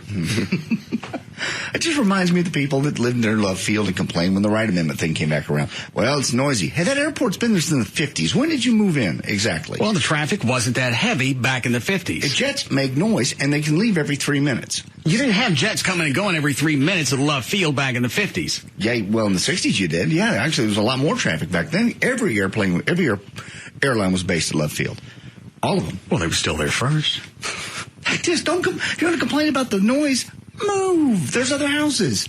You move in. Maybe as a homeowner, I'm starting on the other side. I don't care where they live, so I don't fall. As a homeowner, I'm not going to be able to get the what I think the property value should be because I'm sitting underneath the jumbo. But that airport was there before. Now, we're not going to put any more planes, but they can come in and go every 3 minutes. That's the law. Yeah, I mean, Highland Park's in that flight pattern. I mean, you hear them go over all the time. Sure. It hadn't hurt values there. I mean, Gavin's house is very nice, high-end, and he's in the flight pattern. They fly right over his house. They fly right over my building. I got them over my house. It doesn't make any difference to me. It's just those people that wanted to argue the Right Amendment. Well, oh, my gosh, there'll be planes every 30 seconds. No, there won't. Ever. It's always 3 minutes? 3 minutes departures. 3 miles, 3 minutes, more or less. All right. I want to take any of those, Alfie? Line 2 and 3 are both former tow company employees. Former towing company employees or of that company? Of a tow company. All right. Generic. Yes, Dana. Yeah, hey, Russ, I used to work for the towing companies back in the mid-'80s, and this is just a reincarnation of what happened back in the '80s. They had Lower Greenville Avenue, downtown Dallas, that's all, there's billions of dollars being made off of this. The companies go in, they set up this, they'll go in, they'll post the signs in inconspicuous places where people don't even look to see the signs. And they'll even get, the tow trucks drivers, they'll get their brothers or their cousin or something to go out there and dress up and weigh people into the lots. And then as soon as the lots get full, man, it's a field day. How do they go back and explain, because I'm sure somebody at one point went to the city, how do they explain the fact they didn't have a contract with the owner of that lot? Well, see, most of the time they do have a contract with the owner of the lot, but it's only for, for certain hours for them to pull the cars, Oh, like business hours where you drop in $3 or $4 and between. Well, yeah, we'll see what, and it's a double-edged sword because, especially in Lower Greenville Avenue and downtown Dallas and areas like that, people they come after the party and they'll go and they'll pull over the parking lot. I got it. And then so that's how the towing companies get their contracts, is they'll go in and they'll say, hey, we see that you're having a problem with people breaking glass and stuff on your parking lot. All right, so then they get the contract. They get the contract, and then that's when some of the towing companies work their scam. Yeah, they take advantage. Now, not all the towing companies do this, but there's a few set towing companies, a few of the big names, they make billions of dollars off of this. Billions. I don't know, billions of dollars. When I worked at the Eagle, Chloe and I would watch it. I don't know if you ever saw it, John. When the studios were in Las Colinas, I don't know what the building is called now. It was a Millennium Center. Okay. It's at 114 in O'Connor. During a break, we'd go outside and watch because a lot of times people would park in a no parking area, and those tow trucks you wouldn't be out of that car. The door wouldn't even slam shut before the tow truck came up underneath it, stuck those little things to get under the front tires, and those bitches vaporized. They were just living in the parking lot then. Yeah. That was just it wasn't no parking zone, but there wasn't any grace period at all. That'd be the way to do it as a tow truck driver. You're just sitting there waiting on. Well, and they had the contract with the Millennium Centers. It was all legal, but you freaking vulture. They got my car one time. Oh. Why, you knew that they were out there. No, here's what happened was I pulled up, we forgot something, we're just going to run back upstairs, and I said, hey, watch my car. Had an intern watch the front driveway area? Front driveway area. Okay. So I left my car there. He was in the van behind. I said, stand outside and watch my car. So when I went upstairs, he went around. Hey, dude, you got towed. Jack with the van. Man, as far as I can see. And he literally said he'd come back around the van, and he already had the car on the tow truck and had it out. And I was like, what? I said, you were watching it. He goes, dude, it was so quick. I couldn't even stop him. He goes, it was like 5 seconds. I think it was Copperfield towing. I blinked. He brought out this big blanket. It was gone. It's like part of the building went too. Marshall Brodini of towing. The guy didn't watch his car. Your buddy didn't watch your car. All he had to do was just pick his nose for a half second, and that car's gone. I never saw that. No, I never did go out and watch those guys tow like that. Without exaggeration, 60 seconds or less? 10. Yeah. As soon as they backed up to it, they got the front, was it front or rear? That didn't make any difference. They get two of the tires underneath some mechanism they had. Now, then they take it around the corner and secure it. But just to get it out of there, so that was their quick snatch. Run back out and go, hey. I think you still got to pay them once it's on the trailer. I think there's a reduced fine. For $100, I'll drop it off. $100 to move that lever down and put me back on the ground? $125. Or what? I'll drop it. No, but you picked it up, you put it down. It's one lever. I'll drop it. I'm giving you $100. You got shocks? Let's see. No. Let's drop it. No. Here's your $100. Mm-mm. Why not? You said $100. I've been here for a couple of seconds. I want that job. Any more? What, Trey? Oh, and there's just not a worse, more angry feeling that you come out and your car's gone. And they have you hostage at that point. Because, they just park your car behind their secured area. You can bitch, yell, whatever. Well, you were parked in an area you weren't supposed to. These people are there just part of enforcement, almost like peace officers. Only thugs. Alfie, one of those? I can't see your fingers. Line 3. All right, thank you. How we doing, Chloe? Breaking 4. Yes, Cody. Hey, Russ. What's going on, Grand Dragon? Stop with that. Hey, I used to work for a towing company, and like your previous caller was stating, they did have what they call spotters. We would go in and sit in that Blockbuster parking lot, the one you were talking about, and I'd get on the radio and call in, the make and model of the car I saw that parked there, and within 30 seconds, the tow truck will be there and the car will be gone. I know it's a business, but as the Blockbuster people, why don't you just put one of your employees outside and go, hey, you're going to get towed if you park here? That would. If they got signs up, why mess with it? Well, because there must have been, 2 or 3 signs just in that small parking lot. They put them on the light poles in the parking lot so that when people were walking out, they would see the signs. But, you kind of get them, they get out of the car and look around and, make sure nobody was watching. But, of course, I was there, and I'd call on the radio and say, hey, I got to. Well, all right. So some of these, a lot of these people knew that they were screwing around and in an area that they shouldn't have parked. Oh, yeah. I mean, well, then who cares how 10, long 11 o'clock, 12 o'clock on a Saturday night. They figure, why pay $10 for parking when I can park here for free? How'd that work out? Well, then that's valid. Yeah. Some of the faces you saw when the people would come back after that their car was towed is priceless. Oh, so you sit around and enjoy their agony? Oh, yeah. Hell yeah. We did a segment on our TV show, John, when we towed cars. I know we did. It was quite fun, actually. But that was at a handicap spot, so it wasn't out of just no. Well, it's still a no parking area. Why are you taking handicap people's cars, JD? We were not. We were taking people that did not belong in handicap spots. You took the handicap. I didn't take that. That was an accident. I didn't take your car. You parked it. Where's your handicap thing? Where is it? It's in the car. I didn't see it. I never saw it. You don't have a handicap placard, sorry. Sorry. Did you? What? You heard it. I didn't. Well, that's what you heard. That was one of our favorite segments. Yeah, we did. Love to see that. We did it 2 or 3 times.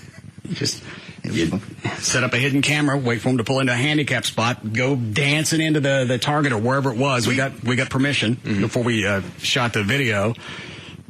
Hold the car off. There were a couple of white trash chicks that I thought were going to throw down on us. Did you go up to them after and go? Oh, we sat there where their car used to be. And we put different things there where their car was. One of them was a shopping cart. Where's my car? I did. The wheels. Oh, that left front one wobbles. That's not yours? No, sometimes we even ask them as they're getting out. Hey, we have the wireless mic on and walk up to them. What y'all parking here? I'm just going in for a minute. Leave me alone. Well, one chick, I said, do you work here? No. All right. She kept going in. Well, hope your fat ass is going in there to get some sandals. Remember her. God, I can still see her face. What were you about to ask her? I was just saying, if you're in a business, or you're parking in a handicap you shouldn't, or you park in a business where you shouldn't be, that's fine. You deserve to get towed. I hang out at a place, there are signs in every parking spot that says, you park here and walk across the street, you will be towed. And people do it anyways, and then they are shocked when their car's gone. Well, they figured there's no spotter out there. How do you know where I went after I parked? If you got tow truck companies that are sticking up no parking signs after you parked, there are probably other people with valid businesses that are just waiting for your dumb ass to come tootling along. Got another one. Sitting there with binoculars. Genius of a gig. Just what? I mean, explain to me the whole process. You spend what, maybe 20 grand on a tow truck? Yeah. You pay for it in a couple of hours. Well, you would.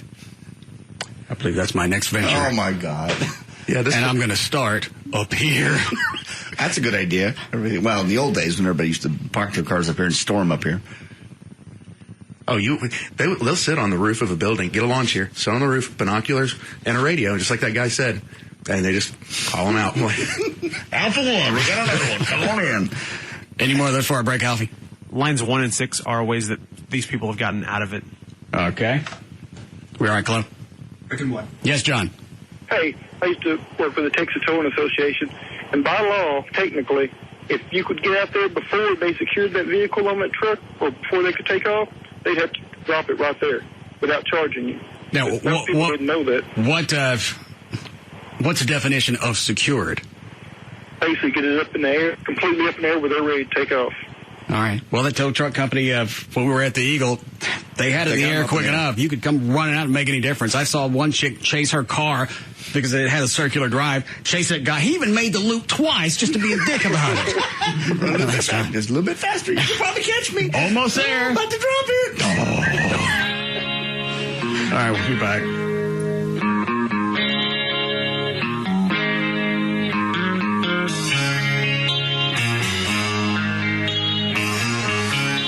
We'll be back to the Russ Martin Show.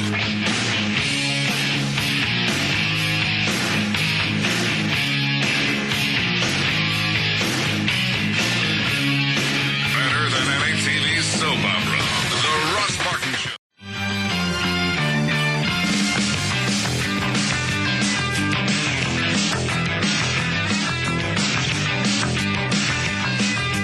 We're back to the Russ Martin Show.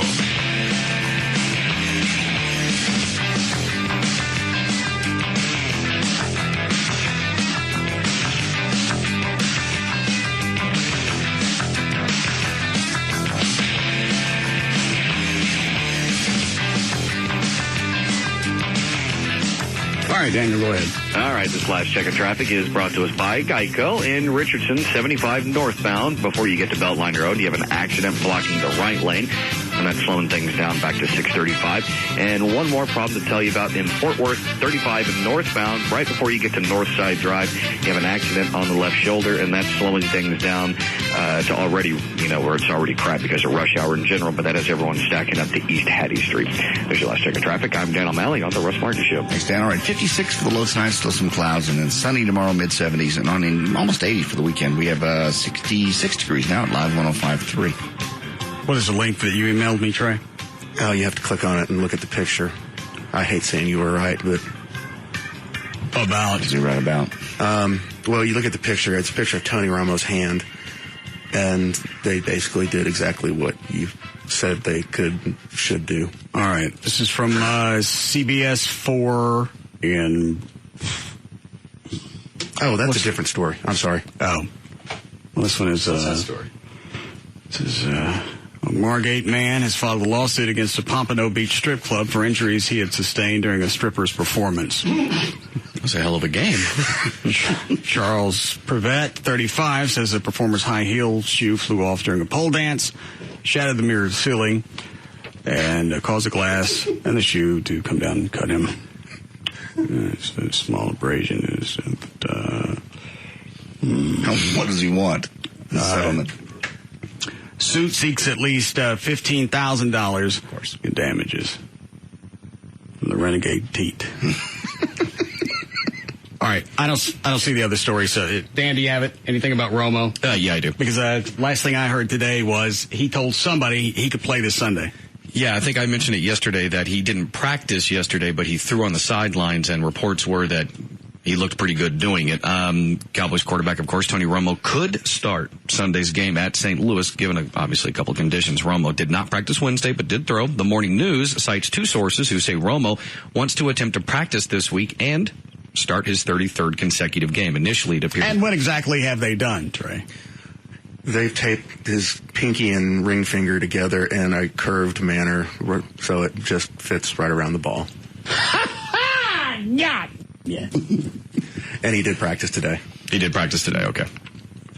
I said that Monday. You did. You're right.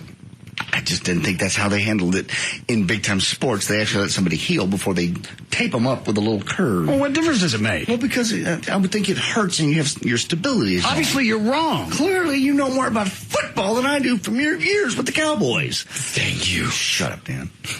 Telling you that for years. I don't think Jerry Jones has my home number. I'm going to go ahead and bet on that one, too. He doesn't have your home number. Fine. Don't have a cornerback. We need some more depth in the secondary I right think now. we got everybody handled, and they're probably in the age range. Not really. We're going to, the way things look now, we're going to have to start a rookie at cornerback. Yeah. How old is that rookie? I'll trade Mike Jenkins, 22, 23. 48. Yeah, something like that. He's not 48. There's nobody on that team 48, unless you count the guy, the cheerleader guy, Crazy Ray. Maybe he's dead. That's the only person who's for the Cowboys was over 30 or 5 or 40. He's deceased. He cut his legs off.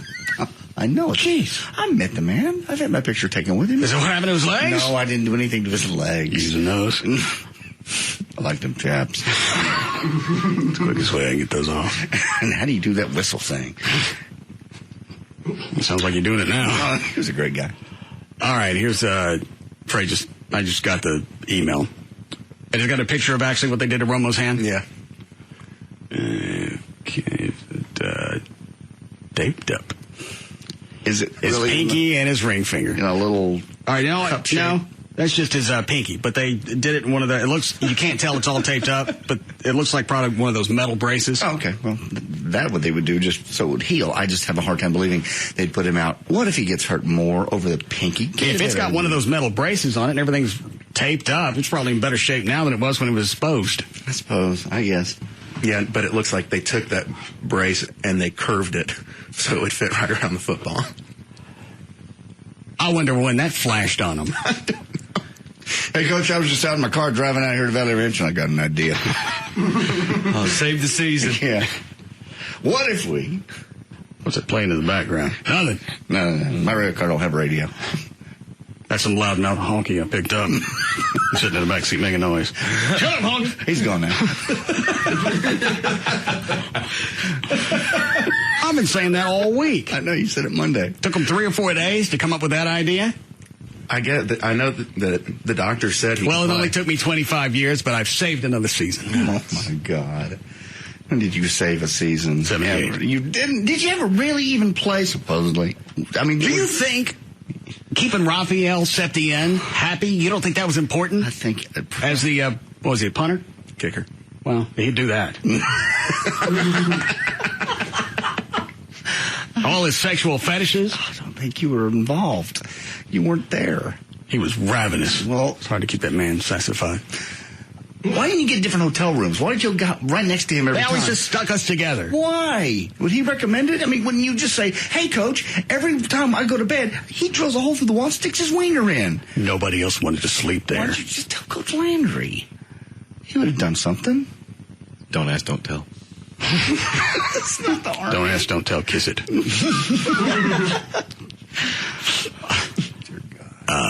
What are those, Alfie? Stuff about Romo. What about him? About what he's going to go through this weekend with his broken pinky. Okay. Line 2. Yes, Mark. Hey, boss man, I'm sure Trey and Dan will back me up as well, that the top hand, which is Romo's throwing hand, is the one he has to take most of the force of the snaps with, and that's what you really have to worry about. All right. Because that bottom hand is basically just to secure the ball when it comes up, but... All right, so you're sticking your hands between the guy's legs. Yeah. You got your left on the bottom and the right on the top. Right. Yep. Why don't you and just as hard switch as those guys snap the ball, he's got a lot of force pounding right there, and that's what you have to worry about, and it wouldn't surprise me if he doesn't fumble a snap or two on Sunday, or at least botch one. Well, they'll probably give it a shot for a quarter, see how things go, and if he keeps blowing it, then bring Brad Johnson? Yep. Yeah. Bring him in. He's been practicing all week. At least he'd be ready to come in. He'll know most of the plays. What a cush gig. Backup quarterback sitting around. I got a what? I don't know. I lost my playbook months ago. I sold it up. About Brad? Yeah. It's like, what? Hey, Romo's injured. Man, that's bad news. Sorry to hear about that. Who are we going to get? The season over? No, you're the backup quarterback. You'll be going out on the field. What does that mean? It means you'll be going out on the field. Where's your playbook? There's no plays. My playbook's got no words. You're going out. You're our only hope. Oh, no. Yes. That's why you're getting paid all this money to sit on the sidelines. You got a bodyguard handy so I can get out of this? Yeah, we got one already beat up. That'd be a lot easier. Yeah. Like used starter. What were you going to say, Dan? I was just going to mention, even though what you think, Russ, what you said earlier this week about what they just did was absurd, even what JD just said as far as maybe Romo turns his hands over and his left hand on top. Now, granted, that's not an easy transition because he's been doing it with the right hand on top all his life. But it would decrease the ball coming up and hitting that hand. Now, the problem with it, though, would be the right hand would still have to secure the ball. Right. You got to readjust everything the way you would do to get it back into your right hand and get ready to drop it. But that's the whole point of practice is, you know what? outside of practice, he and Andre Girard, who's the center, go off to the side and try it a little bit and see what happens. He's going to forget, he's going to blow it, and he's going to get that ball shoved up into his finger. He's not going to forget about that thing in his finger. When he's taking a snap, that'll be the first thing he thinks of right after he scans the defense. I'm going to put the other guy in for a while, see how he does, and then and if he starts screwing up and being really bad, then bring Romo in. Well, that's what they're going through in practice right now. Like Trey said, you have Romo practicing today. That's part of what it was. Let's get Romo in there, see how he does on a few plays in practice, and see if we want to move forward or, stay where we already had as far as having Brad Johnson start the game Sunday against St. Louis. Now, will Roy Williams be with us this week or not? I believe so. He's, wait, which Roy Williams? The new one. Okay, the new one. Because I think both are available this week. I know Roy Williams, a receiver, will be, and Roy Williams on defense is getting off, from his injury and should be playing this weekend. And it won't be hard to discern if Romo gets the ball shoved in his finger. You'll hear it from the sidelines. Oh, I just blew this. I'll run that back on replay. Right after a loud crunch.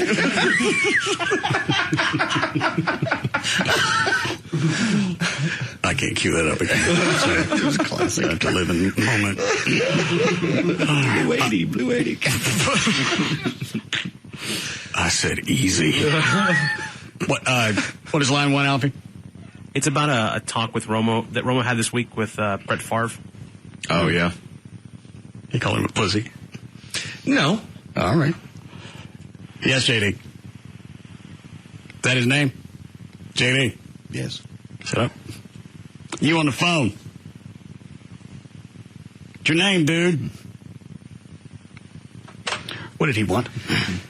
I believe Brett Favre had called Romo yesterday, day before, whatever it was, this week, and was trying to be encouraging, saying, hey, if you think you can play, give it a shot, try it out in practice, and if it turns out that you can't play, then you can't play. But give it a shot, see what happens. And just basically words of encouragement. Next, Favre has Tony. Tony. Yeah. Brett Favre. Yeah, hey, Brett, what's up? Pussy. No, I'm not a pussy. Big pussy. It hurts. It's a pinky. Have you ever had a broken pinky? You're a pussy. Well, I'm not a pussy. I played with my neck broken. I was paralyzed. Pussy. Is this supposed to be encouraging? I play paralyzed. You can get out there with pinky, you pussy. Told me you were going to be helping me out. Call me a pussy's not helping. Pussy. It hurts very bad. Throbs. You never played paralyzed. Take a Tylenol. Cut the damn thing off. No, I'm not doing that. I need the pinky. You ever broken a pinky? It's very, very, very painful. Had my hands cut off. I'm good. Still 3 for 4 touchdown. With nubs. What's your name? And Favre has played with some. I mean, I think he has. Is it like 300 consecutive starts?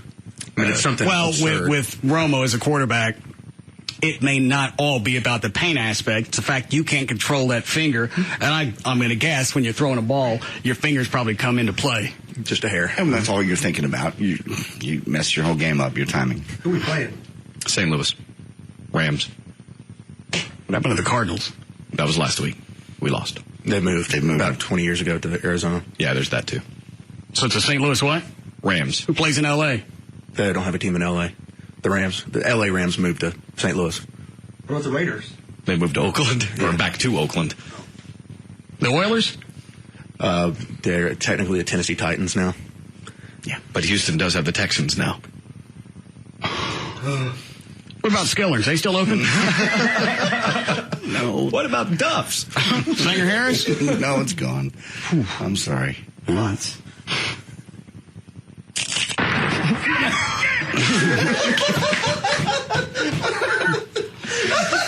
Cowboys call timeout. Alfie, the hotline's ringing. Tony gets to the sideline. Brett Favre's on the phone. That really hurt this time. I told you not to get out there. You called me a pussy. You ran with a broken neck. Dude, that was all a lie. Bastard. Who is that, Alfie? It's Susan White from traffic. Oh. What does she want? She's checking to make sure we have tomorrow's log ready. Do we, Chloe? I don't know. We don't care. Get off the hotline. All right. I don't care if we play any spots. Well, what could they be worth? On this show, a lot. Quite a bit. Part of majority of your salary. Oh. I'm sorry. I was thinking about the station as a whole. Oh, nothing. Damn. All right. Let's go ahead and start here, Dan. All right. Okay, go. All right. Well, speaking of Tony Romo, I found this, and it's kind of douchey, but it still made me chuckle. This is from The Onion. The what? The Onion. Dallas in the back next to the Glad wrap? Yeah, them. Dallas Cowboys medical personnel confirmed that quarterback Tony Romo injured his throwing hand in last week. Is this the way they wrote it? Yeah. Is all of it like this? Yeah, I'll just read a little bit of it. All right. Tony Romo injured his throwing hand in last week's 30-24 loss to the Arizona Cardinals and is expected to miss the next month after suffering a severely broken white pinky winky. Jesus. Team doctors originally believed Romo's poor broken fingy was merely sprained, despite their quarterback insisting that his pinky felt really ouchy after being hit by watts and watts of big mean mans during the first play of overtime. I blew that one. Sorry. The Cowboys are denying rumors that Romo will require reconstructive pinky surgery, insisting that it's only a bad owie and that Romo will not be placed on injured reserve.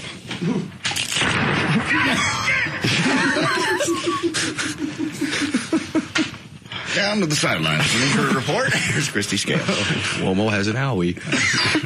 All right, go ahead. Police said Wednesday a woman wanted in connection with the string. Hang on a second.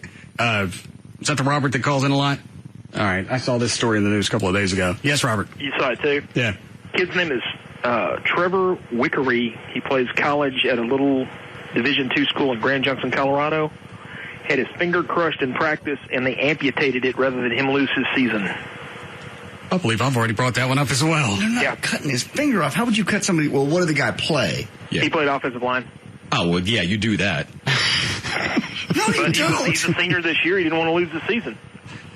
Well, hang on. Was it? I didn't read the entire story. Was his finger savable? I mean, I know it was crushed. They were going to put pins. He says that they were going to put pins in, and because he took his glove off and there was bones jutting out. He told the trainers to tape it up, and they took him to the hospital. Cut me. Cut it off. I don't want it. We can fix this. We can build you immediately a brand new finger. I can't believe medical. Did you want the color to match? No. Why would you want to keep the finger? Obviously, it was a bad one anyway. Didn't hold up. Mm-mm. It got crushed, and we can rebuild it. Well, I can't believe you just cut it off just to save the season. All of a sudden, you Rudy Wells, Oscar Goldman? No, certainly not. I'm just saying, why would you cut it off just to save the season? We can give your finger the rest of your life. If he wants, well, first of all, if that finger was damaged that badly, it's not going to do him any good. And if he wants to continue with football, cut the damn thing off. And if it's damaged that badly and you are able to reattach it, who's to say you're going to have full mobility of that finger? So would you rather have the nub or just a thing that has no function? All these decisions, I don't like.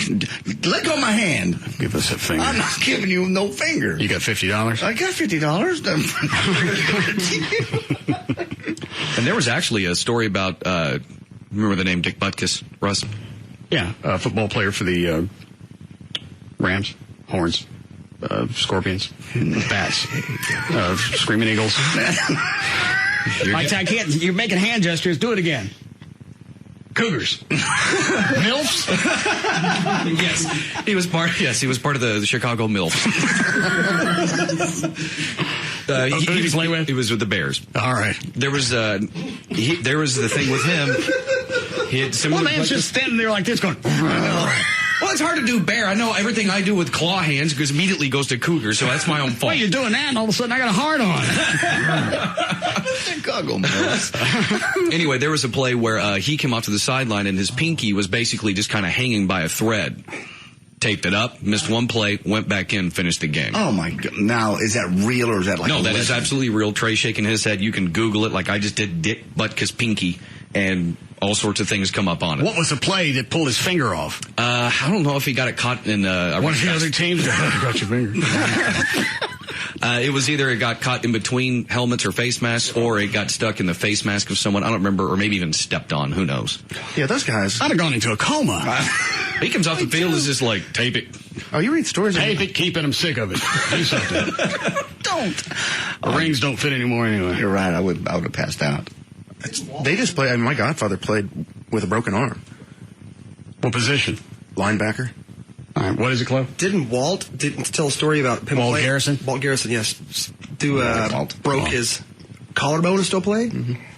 Yeah, I think when he was in the studio, he talked about a lot of Cowboys in the 70s that went through a lot of injuries and stayed on the field. That was just a different mentality, the 60s and 70s guys. I mean, you shot him up a lot, too. Oh, yeah, absolutely. All kinds of things that make nothing hurt. It still happens to a certain extent today. I mean, back when Emmitt Smith was playing with that severely separated shoulder as a running back, and that's getting hit on every play. They shot him up with something so he could go back? Well, the problem with that is you don't know how much more damage that you're going to do because all of a sudden the pain, which is an indicator that something has gone awry, is no longer there. So you don't know if you're continuing to tear or you've actually snapped something. And actually it happened this year, not as major. Jason Witten, the tight end for the Cowboys against the Eagles, had a slight separation in his shoulder, AC joint. Missed, I think, just a handful of plays, was back in, finished the game. What is line one? Then we got a break. It's about a NASCAR driver who did something similar to this. Cut his head off? Get down, man. I don't need it. Yeah, no danger anymore. You forget about concussions. It's a good day all the way around. Just point me in one direction and just say left about every 2 seconds. Yeah, Tony?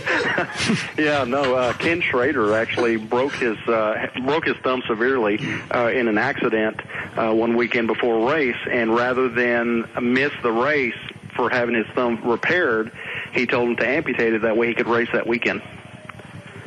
All right, I'll ask you, how bad was the damage to his thumb? Was this something, again... It was savable. It was repairable, but if he had gotten it repaired, he would not have been able to race. So he said, take it off. Man. All right, this is getting a little picky. Was it left hand, right hand?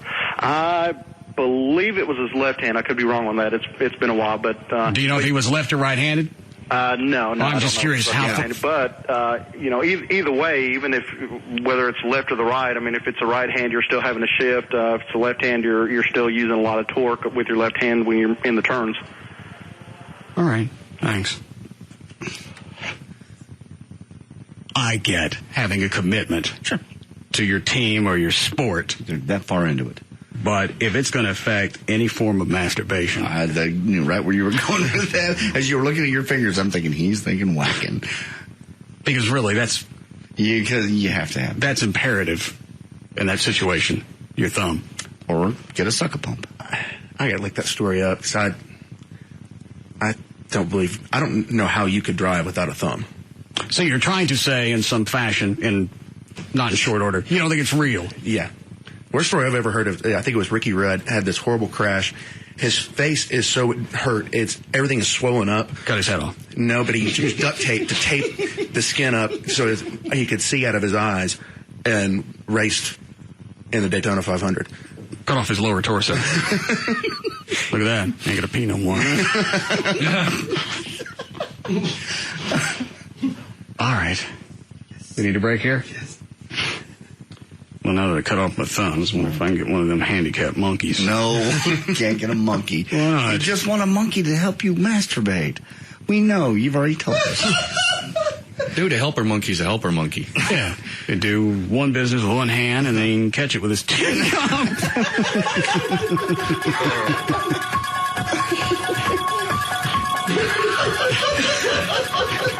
Don't drink that. We'll be back to the Russ Martin Show.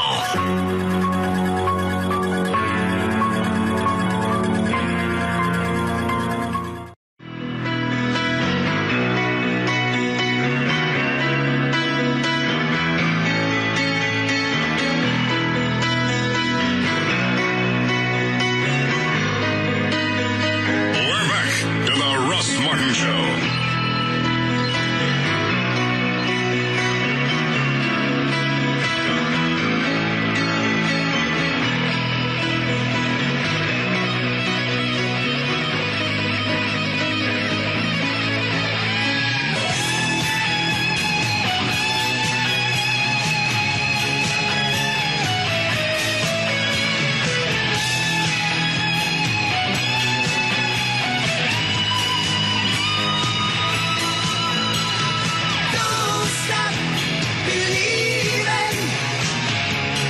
the contractor that's looking at the side of the building where they move sales out over the pit chute. Oh, okay. That's the area I want to take over, the 2,000 square feet, and turn into a bar and build a stage. Okay, so the contractor's here just looking? Yeah, he came in and he goes, all right, where's the area? It's over there. Took him over and showed him. You got a tape measure? Huh? So we got to get that. Then he comes flying back into the studio. I need some duct tape. Why? Because he's going to mark off the area where the stage goes. Oh, okay. And he keeps walking back to the wrong end of the building. Like, dude, I don't think I want you as a contractor. It's very confusing. You got halls that go, oh. All right, we got the stage built. Good. Finally. Comes out from the wall 2 feet. Well, okay, it's 4 feet wide. All right. It goes straight up 28 feet. So, there. Well, how are we going to get up there? You got no Spider-Man? No, we don't have any Spider-Man here. It looks nice, though. Sure is pretty. Well, it's just your only roll of duct tape. It's the duct tape's fault. That's the only problem with taking help from listeners is you get that. It's going to look good. Tall, but it's going to look good. You ready to finish news, Dan? Sure. All right. 6:30, Dan O'Malley's here with more news. Thank you, Russ. Police said Wednesday a woman wanted in connection with a string of thefts died after jumping out of a moving car during a police chase. Who's she arguing with? Well, investigators in several North Texas cities and at least 2 counties wanted to talk to the woman about a series of thefts from daycares and churches. I hate that somebody died, but this is unbelievable justice. Was she guilty? Yeah, probably. Cops say she was a professional thief. She robbed her last theft was. What was the reason for jumping? Was she driving? No, she wasn't. Well, she was driving, and somebody else jumped. All right, so it was her way. It was an escape thing, and she wasn't pissed off at the guy. No, it was an escape. Trying to figure out if I hit the ground running, I'll get away. Now, time to stop this silly car. What, get a running start? Apparently. So she jumped out, and whoever else was in the car took the wheel? Yeah. Took off. Mow her down? Yeah. Cleburne police had tracked her down to Fort Worth in the middle of a chase on the city's north side. The woman jumped out of the moving car. She later, of course, died at J.P. Smith Hospital. Police said someone else got behind the wheel and kept going after the woman jumped out of her car. Leave her, she's dead! Hit it! Investigators said the woman had walked into Fort Worth Presbyterian Church during Sunday services and stole the pastor's billfold and laptop from his office. Church spokesman Steve Foltz said, in a church, you just wouldn't think I have to lock the door behind me. Why would churches, you hear this every time that a church is knocked off or something, why would they think that they would have some type of special privilege over my home? I just think because they think it's a church and most people would have respect for God's house. Criminals. I know. Felons. Convicts. He's on the pulpit preaching and she's stealing his wallet. All right. Why are you shocked that somebody would steal from a church? People break into your home while you're there. I think that's the fear factor. I'm not going to really want to steal from God. I mean, I don't care if you don't go to church or not. Everybody in the back of their mind thinks there could be a vengeful God. And I'm stealing from God. Well, I think he got her. I did. Yeah. There you go. He may have flicked her out of the car. Exactly. I don't think she willingly jumped. The door just opened by itself. She got a God flick. She jumped out of the car, levitated about 8 feet, and looked like something dropped her. Twice. She was using his credit cards, the pastor's, while he was still preaching.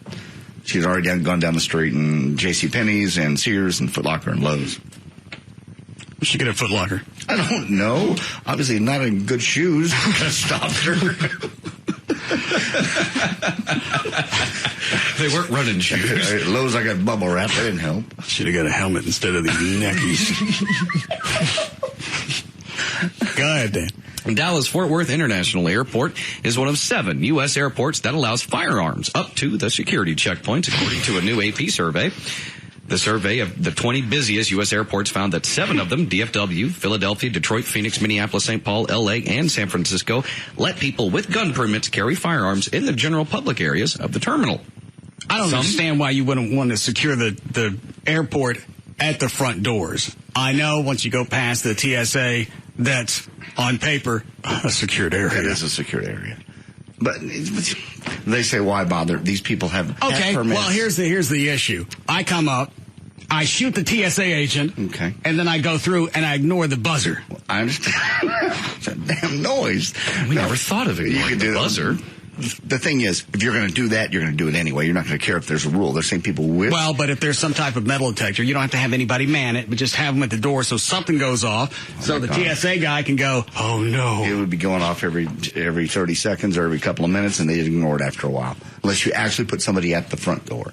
So that's what they're thinking. I would just like a buffer zone more than just between the TSA and the plane, because the TSA at times seem a little distracted. I guess my biggest question is, well, why promote this? Why tell us That's this? what we do. Why do that? We don't like Okay, I have a concealed We like guns at the airport. I have a concealed handgun license. I go to the airport to pick up a friend. I don't one time think, I wonder if I can carry this all the way up to the security gate. I'm thinking, I leave that. I'm afraid to leave it. I'm literally afraid to leave it in my truck, thinking that's airport property legally. Yeah, just being a federal entity. Yeah, you're right. I'd be afraid just to get anywhere near the entrance. Yeah, even the sign out front says airport. So you know I thought, my God. Yeah, but they're saying some authorities say the non-secure areas of the terminal are no different from other public venues and do not warrant special restrictions. I'm with them. I just don't think we should tell people. Well, and they also lead to jumbo jets. That's where it's a little different than going into a Steak and Shake. Very, very true. There'd be a lot of people between them and the jet. Especially when we've lost several buildings due to jumbo jets zitzing into them. I know. It's just silly that we have to make that rule, and then we have to tell everybody. No, that's okay. No, take it all the way in. Really? Is that new? That looks nice. Can I shoot that? Go ahead, Dan. Dallas police said a homeowner shot and killed a burglar early Thursday. We're racking these up. I love this one. The homeowner. It's like the fourth in the last 6 months or 6 weeks. I think so. Yeah, I think so. Everyone's been doing target practice in their house. The homeowner was asleep upstairs with his wife when he heard the intruder in his home around 2 a.m. Police said the burglar broke into the house through a downstairs window and was attempting to steal a plasma television when the homeowner came out of the bedroom with a gun. That ain't your TV. I'm just taking it. Is your name Zena? No. Is it Zena? No. Panasonic? No, it's not. LG? Uh-uh. Well, unless your name is Toshiba Nippon, put it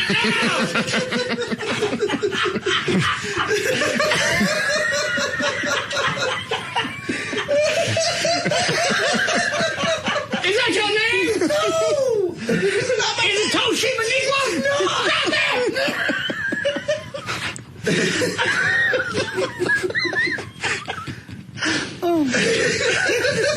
That's all I got to add. Okay. The family of a dead elderly woman. I got to start this one over. I almost forgot what this one was. The family of a dead elderly woman cremated her remains on a makeshift barbecue. Hell yeah. Yeah. And continued collecting her retirement checks. Amounting to more than... so nobody knew she was dead? Amounting to more than $25,000. Ramona Ullman's daughter and grandson were arrested Sunday on suspicion of embezzlement, elder abuse, and disposing of a body without a permit. Ullman, who was 84, likely died of natural causes, though investigators were still trying to determine the exact cause of death. They left her body on her bedroom floor for a week before cremating the remains in the backyard fire pit. Investors said the two kept collecting Ullman's monthly retirement checks amounting to more than $25,000. And of course, they were arrested. Where's Mama Lita? Grilling. You having a barbecue tonight? Yep. Can't wait. I love barbecue. Yeah. What we have? You like rotisserie? Yeah. Okay. Why? You like suppos? I don't see how there's a correlation between barbecue and suppos. You will. It'll come to me in a flash on me. What about Dockers? Colostomy bags? Yeah, no. You killed her, didn't you? You like pink meat? I just love how they left her on the floor for a week, figuring out what to do about her. You cut her up. And they cut the woman up and put her on the barbecue. You know, it's like Russ said, rotisserie. Just set it and forget it. We had to do that. She's too big for the foreman. God knows we tried. Yeah, we were going to do it in sections. It's too long. Unbelievable stories what people will do for $25,000. Sex offenders in Maryland have begun receiving paper signs in the mail that read, "No candy at this residence," which they then must post on their front doors or possibly face a parole violation. The signs began arriving last week. Who's going to enforce that? Who's going to go and check? City of Dallas, I think, might have been Brett Shepard, Byron Harris with Channel 8 did a story on sex offenders registering. Mm-hmm. I think they said half of them didn't keep their addresses up to date. No. So you mail me a paper sign, I'm going to stick that in the window. I guess it's just the only attempt they can do. Maybe they send out parole officers that night. That's what I would do. I would send out whoever that is. I'd say, okay, you've got 6 people you check on tonight. And if you violated it, I think, isn't there a... Well, they would violate their parole. But you're going to take sex offenders and put them on the honor system. Yes. Because they're good fellas, most of them. Just not understood correctly. Again, you got to do something. You have to, do the signs. It's a good idea. And it also gives your neighbors because obviously you'd hope they'd know there was a sex offender in the neighborhood. Okay, you know what? At least he's trying. At least he's trying to stay clean and not lure kids up to his door. It would be a good faith effort, in my opinion. Yeah, the signs began arriving last week in the mailboxes of around 1,200 violent and child sex offenders across Maryland. The signs were accompanied by a letter explaining they must stay at home, turn off outside lights, and not answer the door on Halloween. Maryland is also distributing... Well, you know how freaky these sex offenders turn out to be. Oh, sure. All right, there's my sign. It says no candy. All right. Let's see. I'll put the hole in the middle. No. All right, no candy. There. I think I can keep that posted. Unless I go limp. No.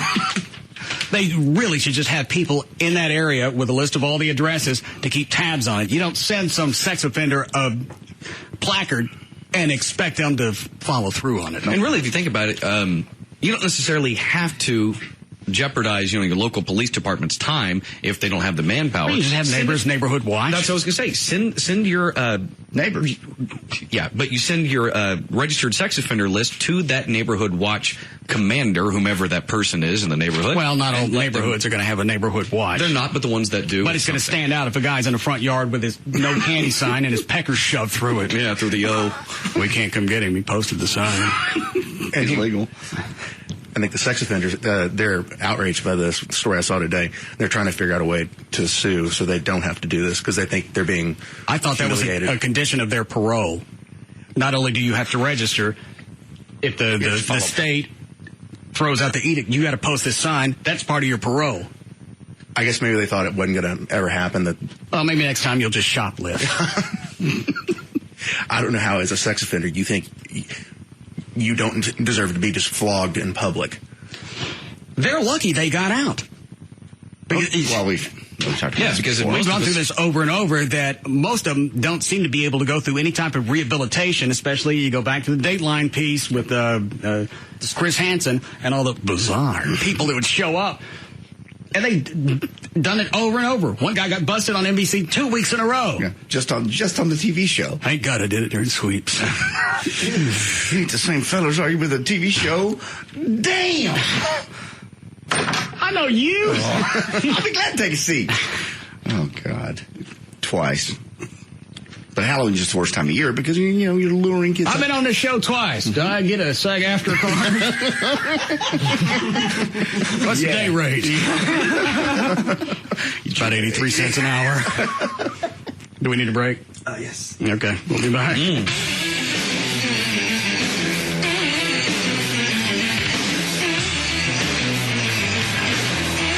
be back to the Russ Martin Show.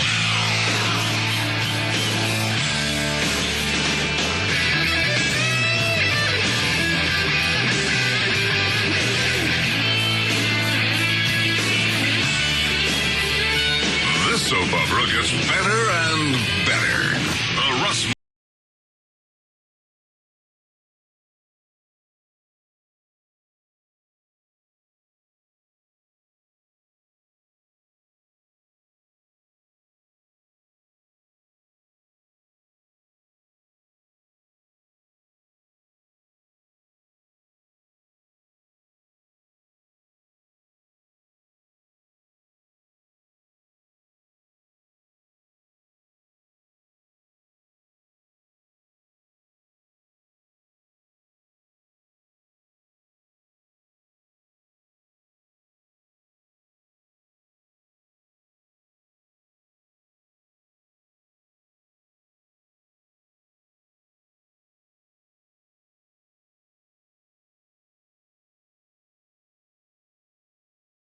All right. Congratulations, great book. #1 across the board. Well, good. Well, so? Then he calls back 10 minutes later. I read the ratings wrong. Call you back in 10 minutes. Oh, no. Thanks, Dave. So now, in my head, all right, you had one of those freaky months where you go from #1 to 55. And then the next week, yeah. Or you back. Next month, you go back to #1. He calls back. No, I got it right. All right. Thanks for the 10 minutes of... no, I'm wrong again. No, that's what he did. He goes, well, hang on a second. Terminate. That's not you. Maybe I was looking at... Oh, when you weren't looking at KRLD, so don't. So you got it right. Nice. But the... Leave you hanging on. The thing that was odd, normally with almost any format, time spent listening for a listener in a week, so they take, if you listen 30 minutes a day, 5 days a week, then that's, what is that? 2.5 hours. 2.5 hours of TSL, time spent listening. Correct. That's not bad. That's about average for a music station. That's good for a music station, actually. And in the past, our time spent listening for the show would vary between 6 and 8 hours a week. Yes, we've been there. Which, I mean, you make it sound like it's... We've been there once before. That's... In every category, it's always been at least 6. We stay in that area, 6 to 8. Well, you made it sound like it's something that we've seen in the past. No, and all of a sudden, now we've got nostalgic. No, not at all. I'm sorry. Our time spent listening was over 10 hours. You're kidding. All right, who got one? I did.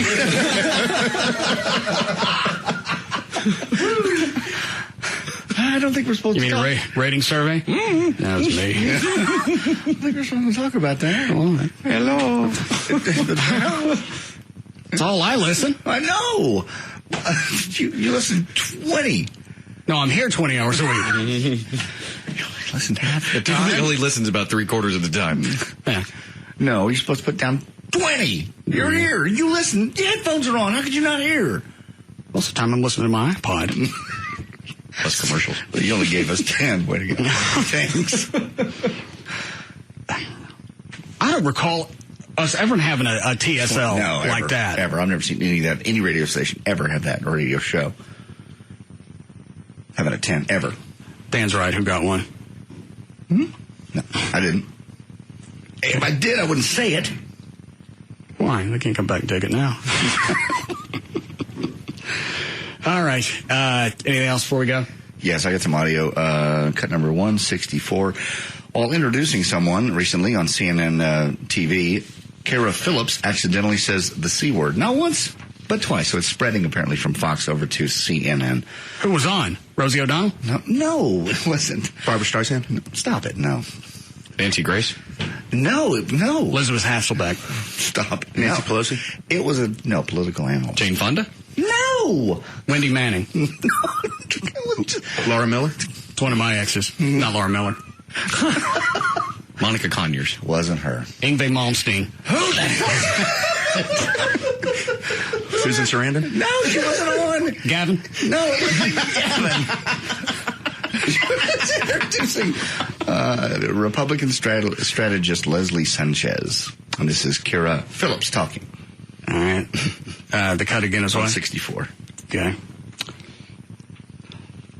I know you've been in broadcasting for 30-some-odd years. Uh-huh. And I apologize. Did you bleep out it? Yes, I bleeped most of it. Roll those dice. Well, she said it twice. I think about the first one. I'd spot you on. Battlegrounds and the battle for the White House from two of our favorite... Who's she actually introducing? Leslie Sanchez. Okay. And some other guy. And the battle for the White House from two of our favorite analysts, Roland Martin. Well, I don't know, I'm going to go favorite there. CNN political analyst and Obama supporter. You know you love me, Kara. At least Leslie Sanchez, Republican strategist and CNN political contributor. Wow. Oh. They're going to get sued by Fox. This is CNN? Yeah. Yeah. They're going to get sued for copyright infringement. Shepard Smith is pissed. That's our word. Wow. Find your own. Okay, see, you said that she says it twice, but you failed to mention that it was back to back. Oh, yeah. She's working her way toward the real word. That's like a machine gun attack. Completely clear, too. I told you when they started this on Fox, and every time Shepard Smith or anybody else on Fox News drops that, that's intentional, and now it's caught on. And it's caught on because of all the cable news channels. Fox, I believe, is rated highest among all of them, so obviously it works. So now CNN's taking it and running with it. There's some kind of a bonus structure set up every time you say it. You can get it. Actually, you can get it twice in a row. That's the well, and again, there's not going to be an FCC fine because you're cable. They just avoid things like that because they want to come off as a mainstream news outlet. And is something about to explode? I don't know. Is someone falling off a cliff? Hang on. All right, what is that noise? I don't know. It hurts. No, it doesn't hurt. No? I don't know what that is. That seriously sounds like something's about to... Where's it coming from? Is it the two-way? Yeah. Are you sure? Go throw it in Gavin's office. Hurry, man! You see this poof of smoke. All the candidates went...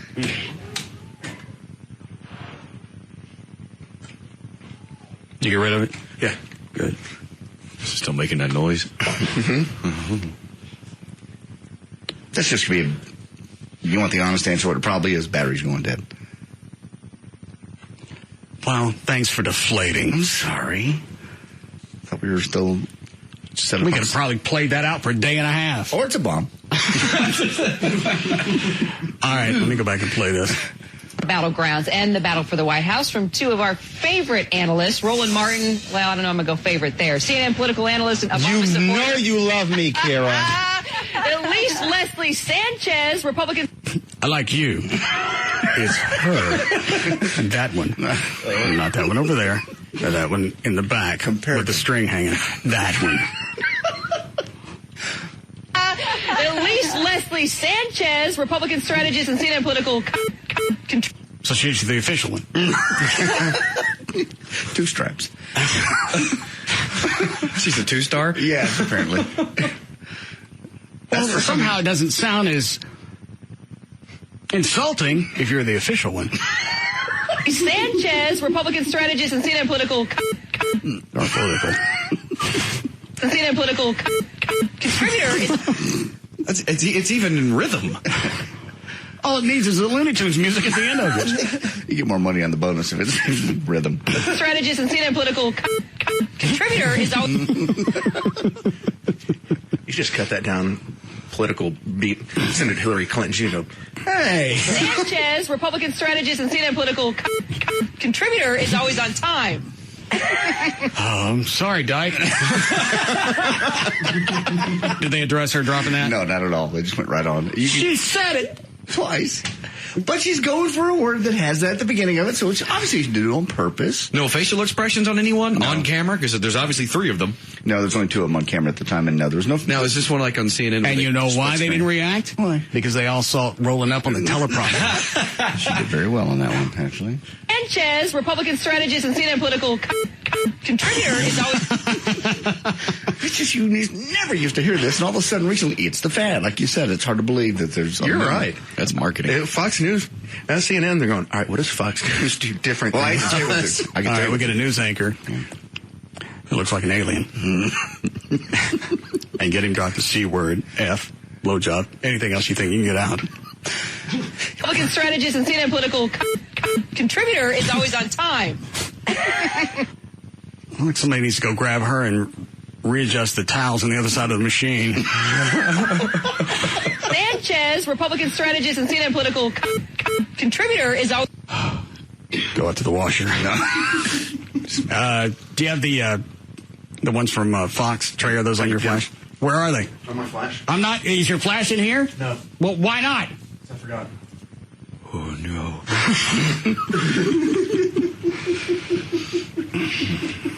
What does he think I'm going to do while he's out of the room looking for his flash? Well, we can talk. We can play other audio. We can read stories. What is it, Cliff? I know it's after 7, but you do the Matthew story again.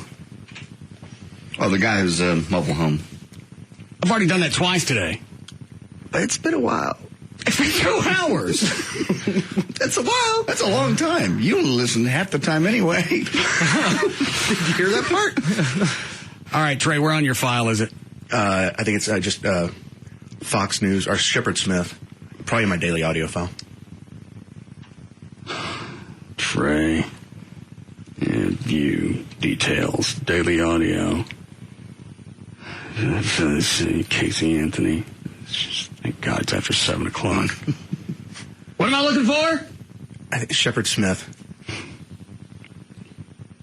Retarded policeman. What?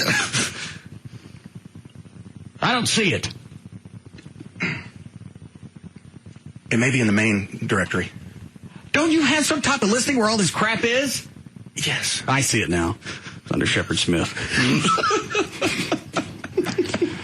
All right, here's the first one with Shepard where he drops the C word.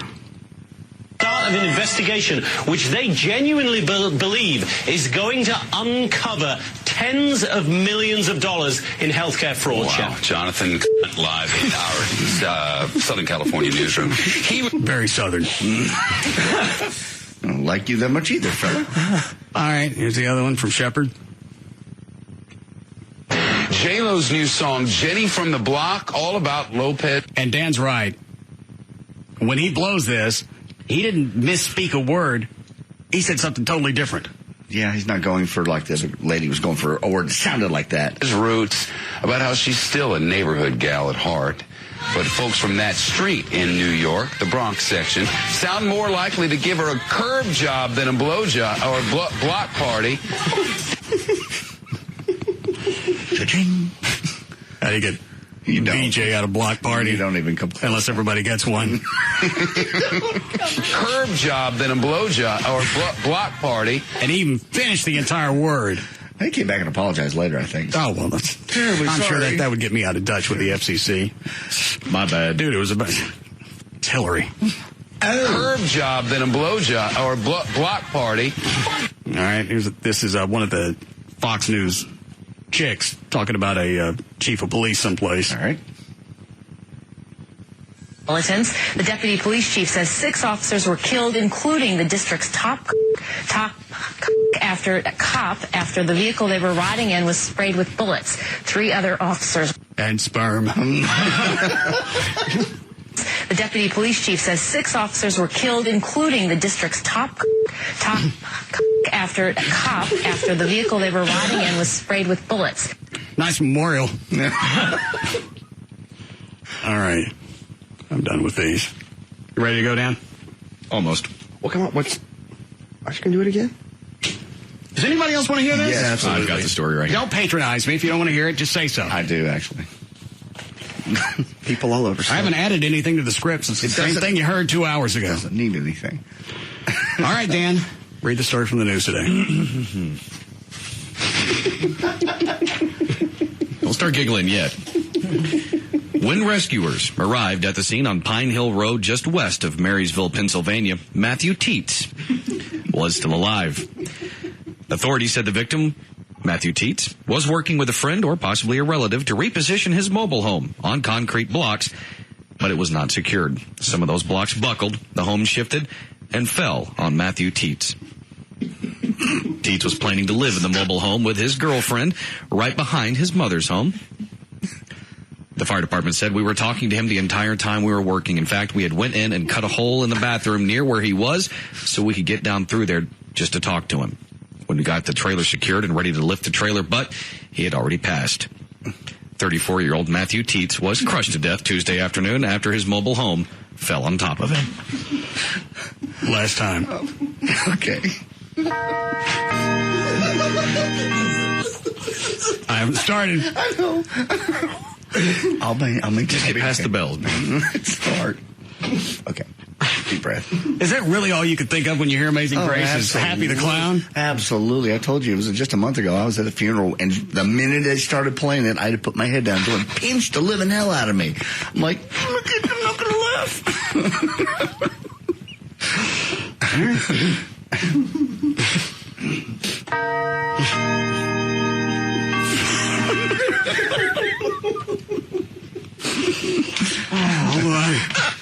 Reverend, you gotta have a swig. Yeah. Friends and neighbors, we are here today to pay tribute to the remains of a man who gave so much to the community for many, many years. Can I get an amen? Amen. He's a giver. We are here today to say goodbye to Matthew Teets. Teets loved mobile homes. He loved that mobile home all the way up until his untimely compression. Take it with you.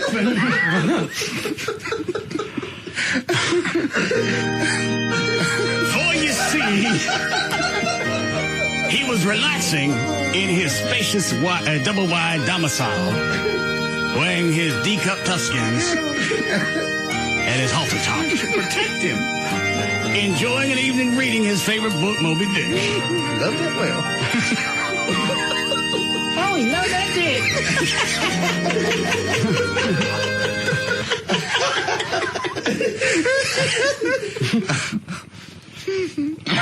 You know he did. He was a multifaceted man, very full, very pert, up until the mobile home roof collapsed and turned him two-dimensional. Also killed in the collapse were his two chihuahuas, Rib Bumper and Torpedo.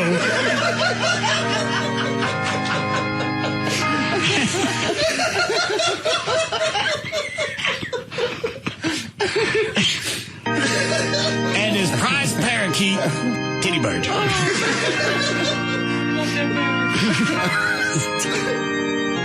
Luckily, his girlfriend, Nipolonia, was able to escape the imploding trailer. She said after the firemen tried unsuccessfully to suck Teets out of his home, they finally freed his body by spinning it over and over in circles. A procedure the firefighters now call the Matthew Titty Twister.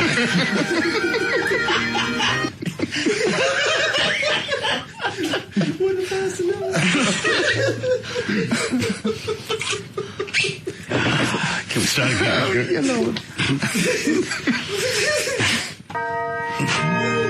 Teets' sister, Nene, said the children in the neighborhood tried to save his life by putting duct tape over his mouth and nose and inserting a tire pump in his ass, attempting to inflate the flattened Pete, as they'd seen many times on the Bugs Bunny Road Hour. To their dismay, Teet did not respond. They then took his wafer-thin corpse to the clothesline out back, hung him with clothespins, again hoping to save the shaggy Teet's life.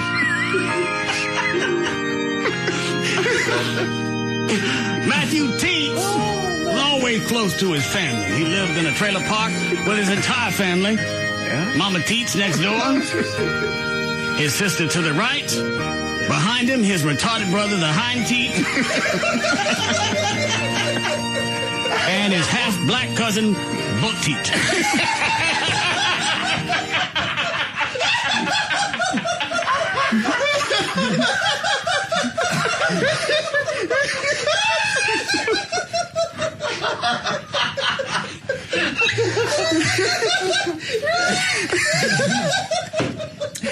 Almost through. You said it wasn't nothing new.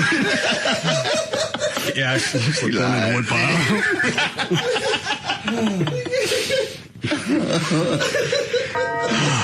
Beautiful service, Reverend. Where was I? With Buck. Little behind him, his retarded brother, the Hind Teet, and then his half-black cousin, Buck Teet.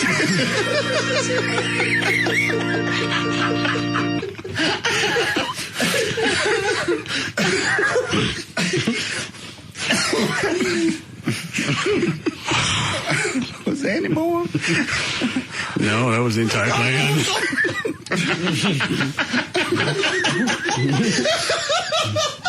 Wow.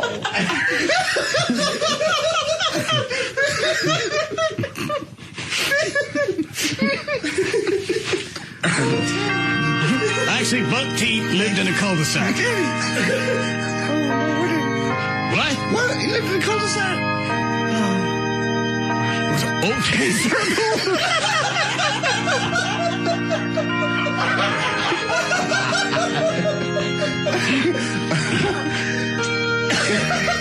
I lost where I was again. Oh, yeah, Otay Circle. Otay Circle. We'd also like to take a moment to thank Hobby Lobby for matting and framing Matthew Teet's body. Matthew Teets will be honored at the main fire station where they'll fly his body and for 7 days. That's nice. Then when his body is good and cold, he'll be buried in a brass bra. And finally, a special candlelight vigil will be held tonight at 7 at the Bedford Waffle House. With burial ceremonies conducted by Mr. Jones. All right, Dan, you ready? Oh, yeah. All right, let's go. For more information on The Russ Martin Show, including pictures, videos, services, and more, go to russmartin.com. To answer any questions you may have about the show, go to russmartin.info. To email the show, and during the show only, send that to studio@russmartin.com. Other show websites, johndavidryan.com, danomalley.com, djclo.net, and treytrenholm.com. Russ gets his guitars and band equipment from the Guitar Center. Their website, guitarcenter.com. The official liquor store of the show is Majestic Fine Wine and Spirits. Throughout the morning, mourners in the neighborhood would stop by in front of the house, lay wreaths, flowers, and chocolate chip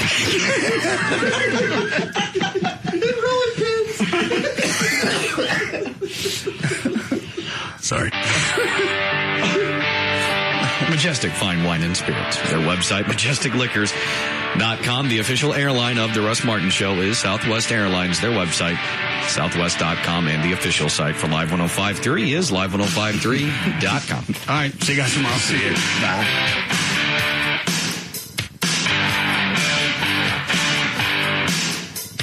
You can now listen to The Russ Martin Show anytime you want on the web at russmartin.info.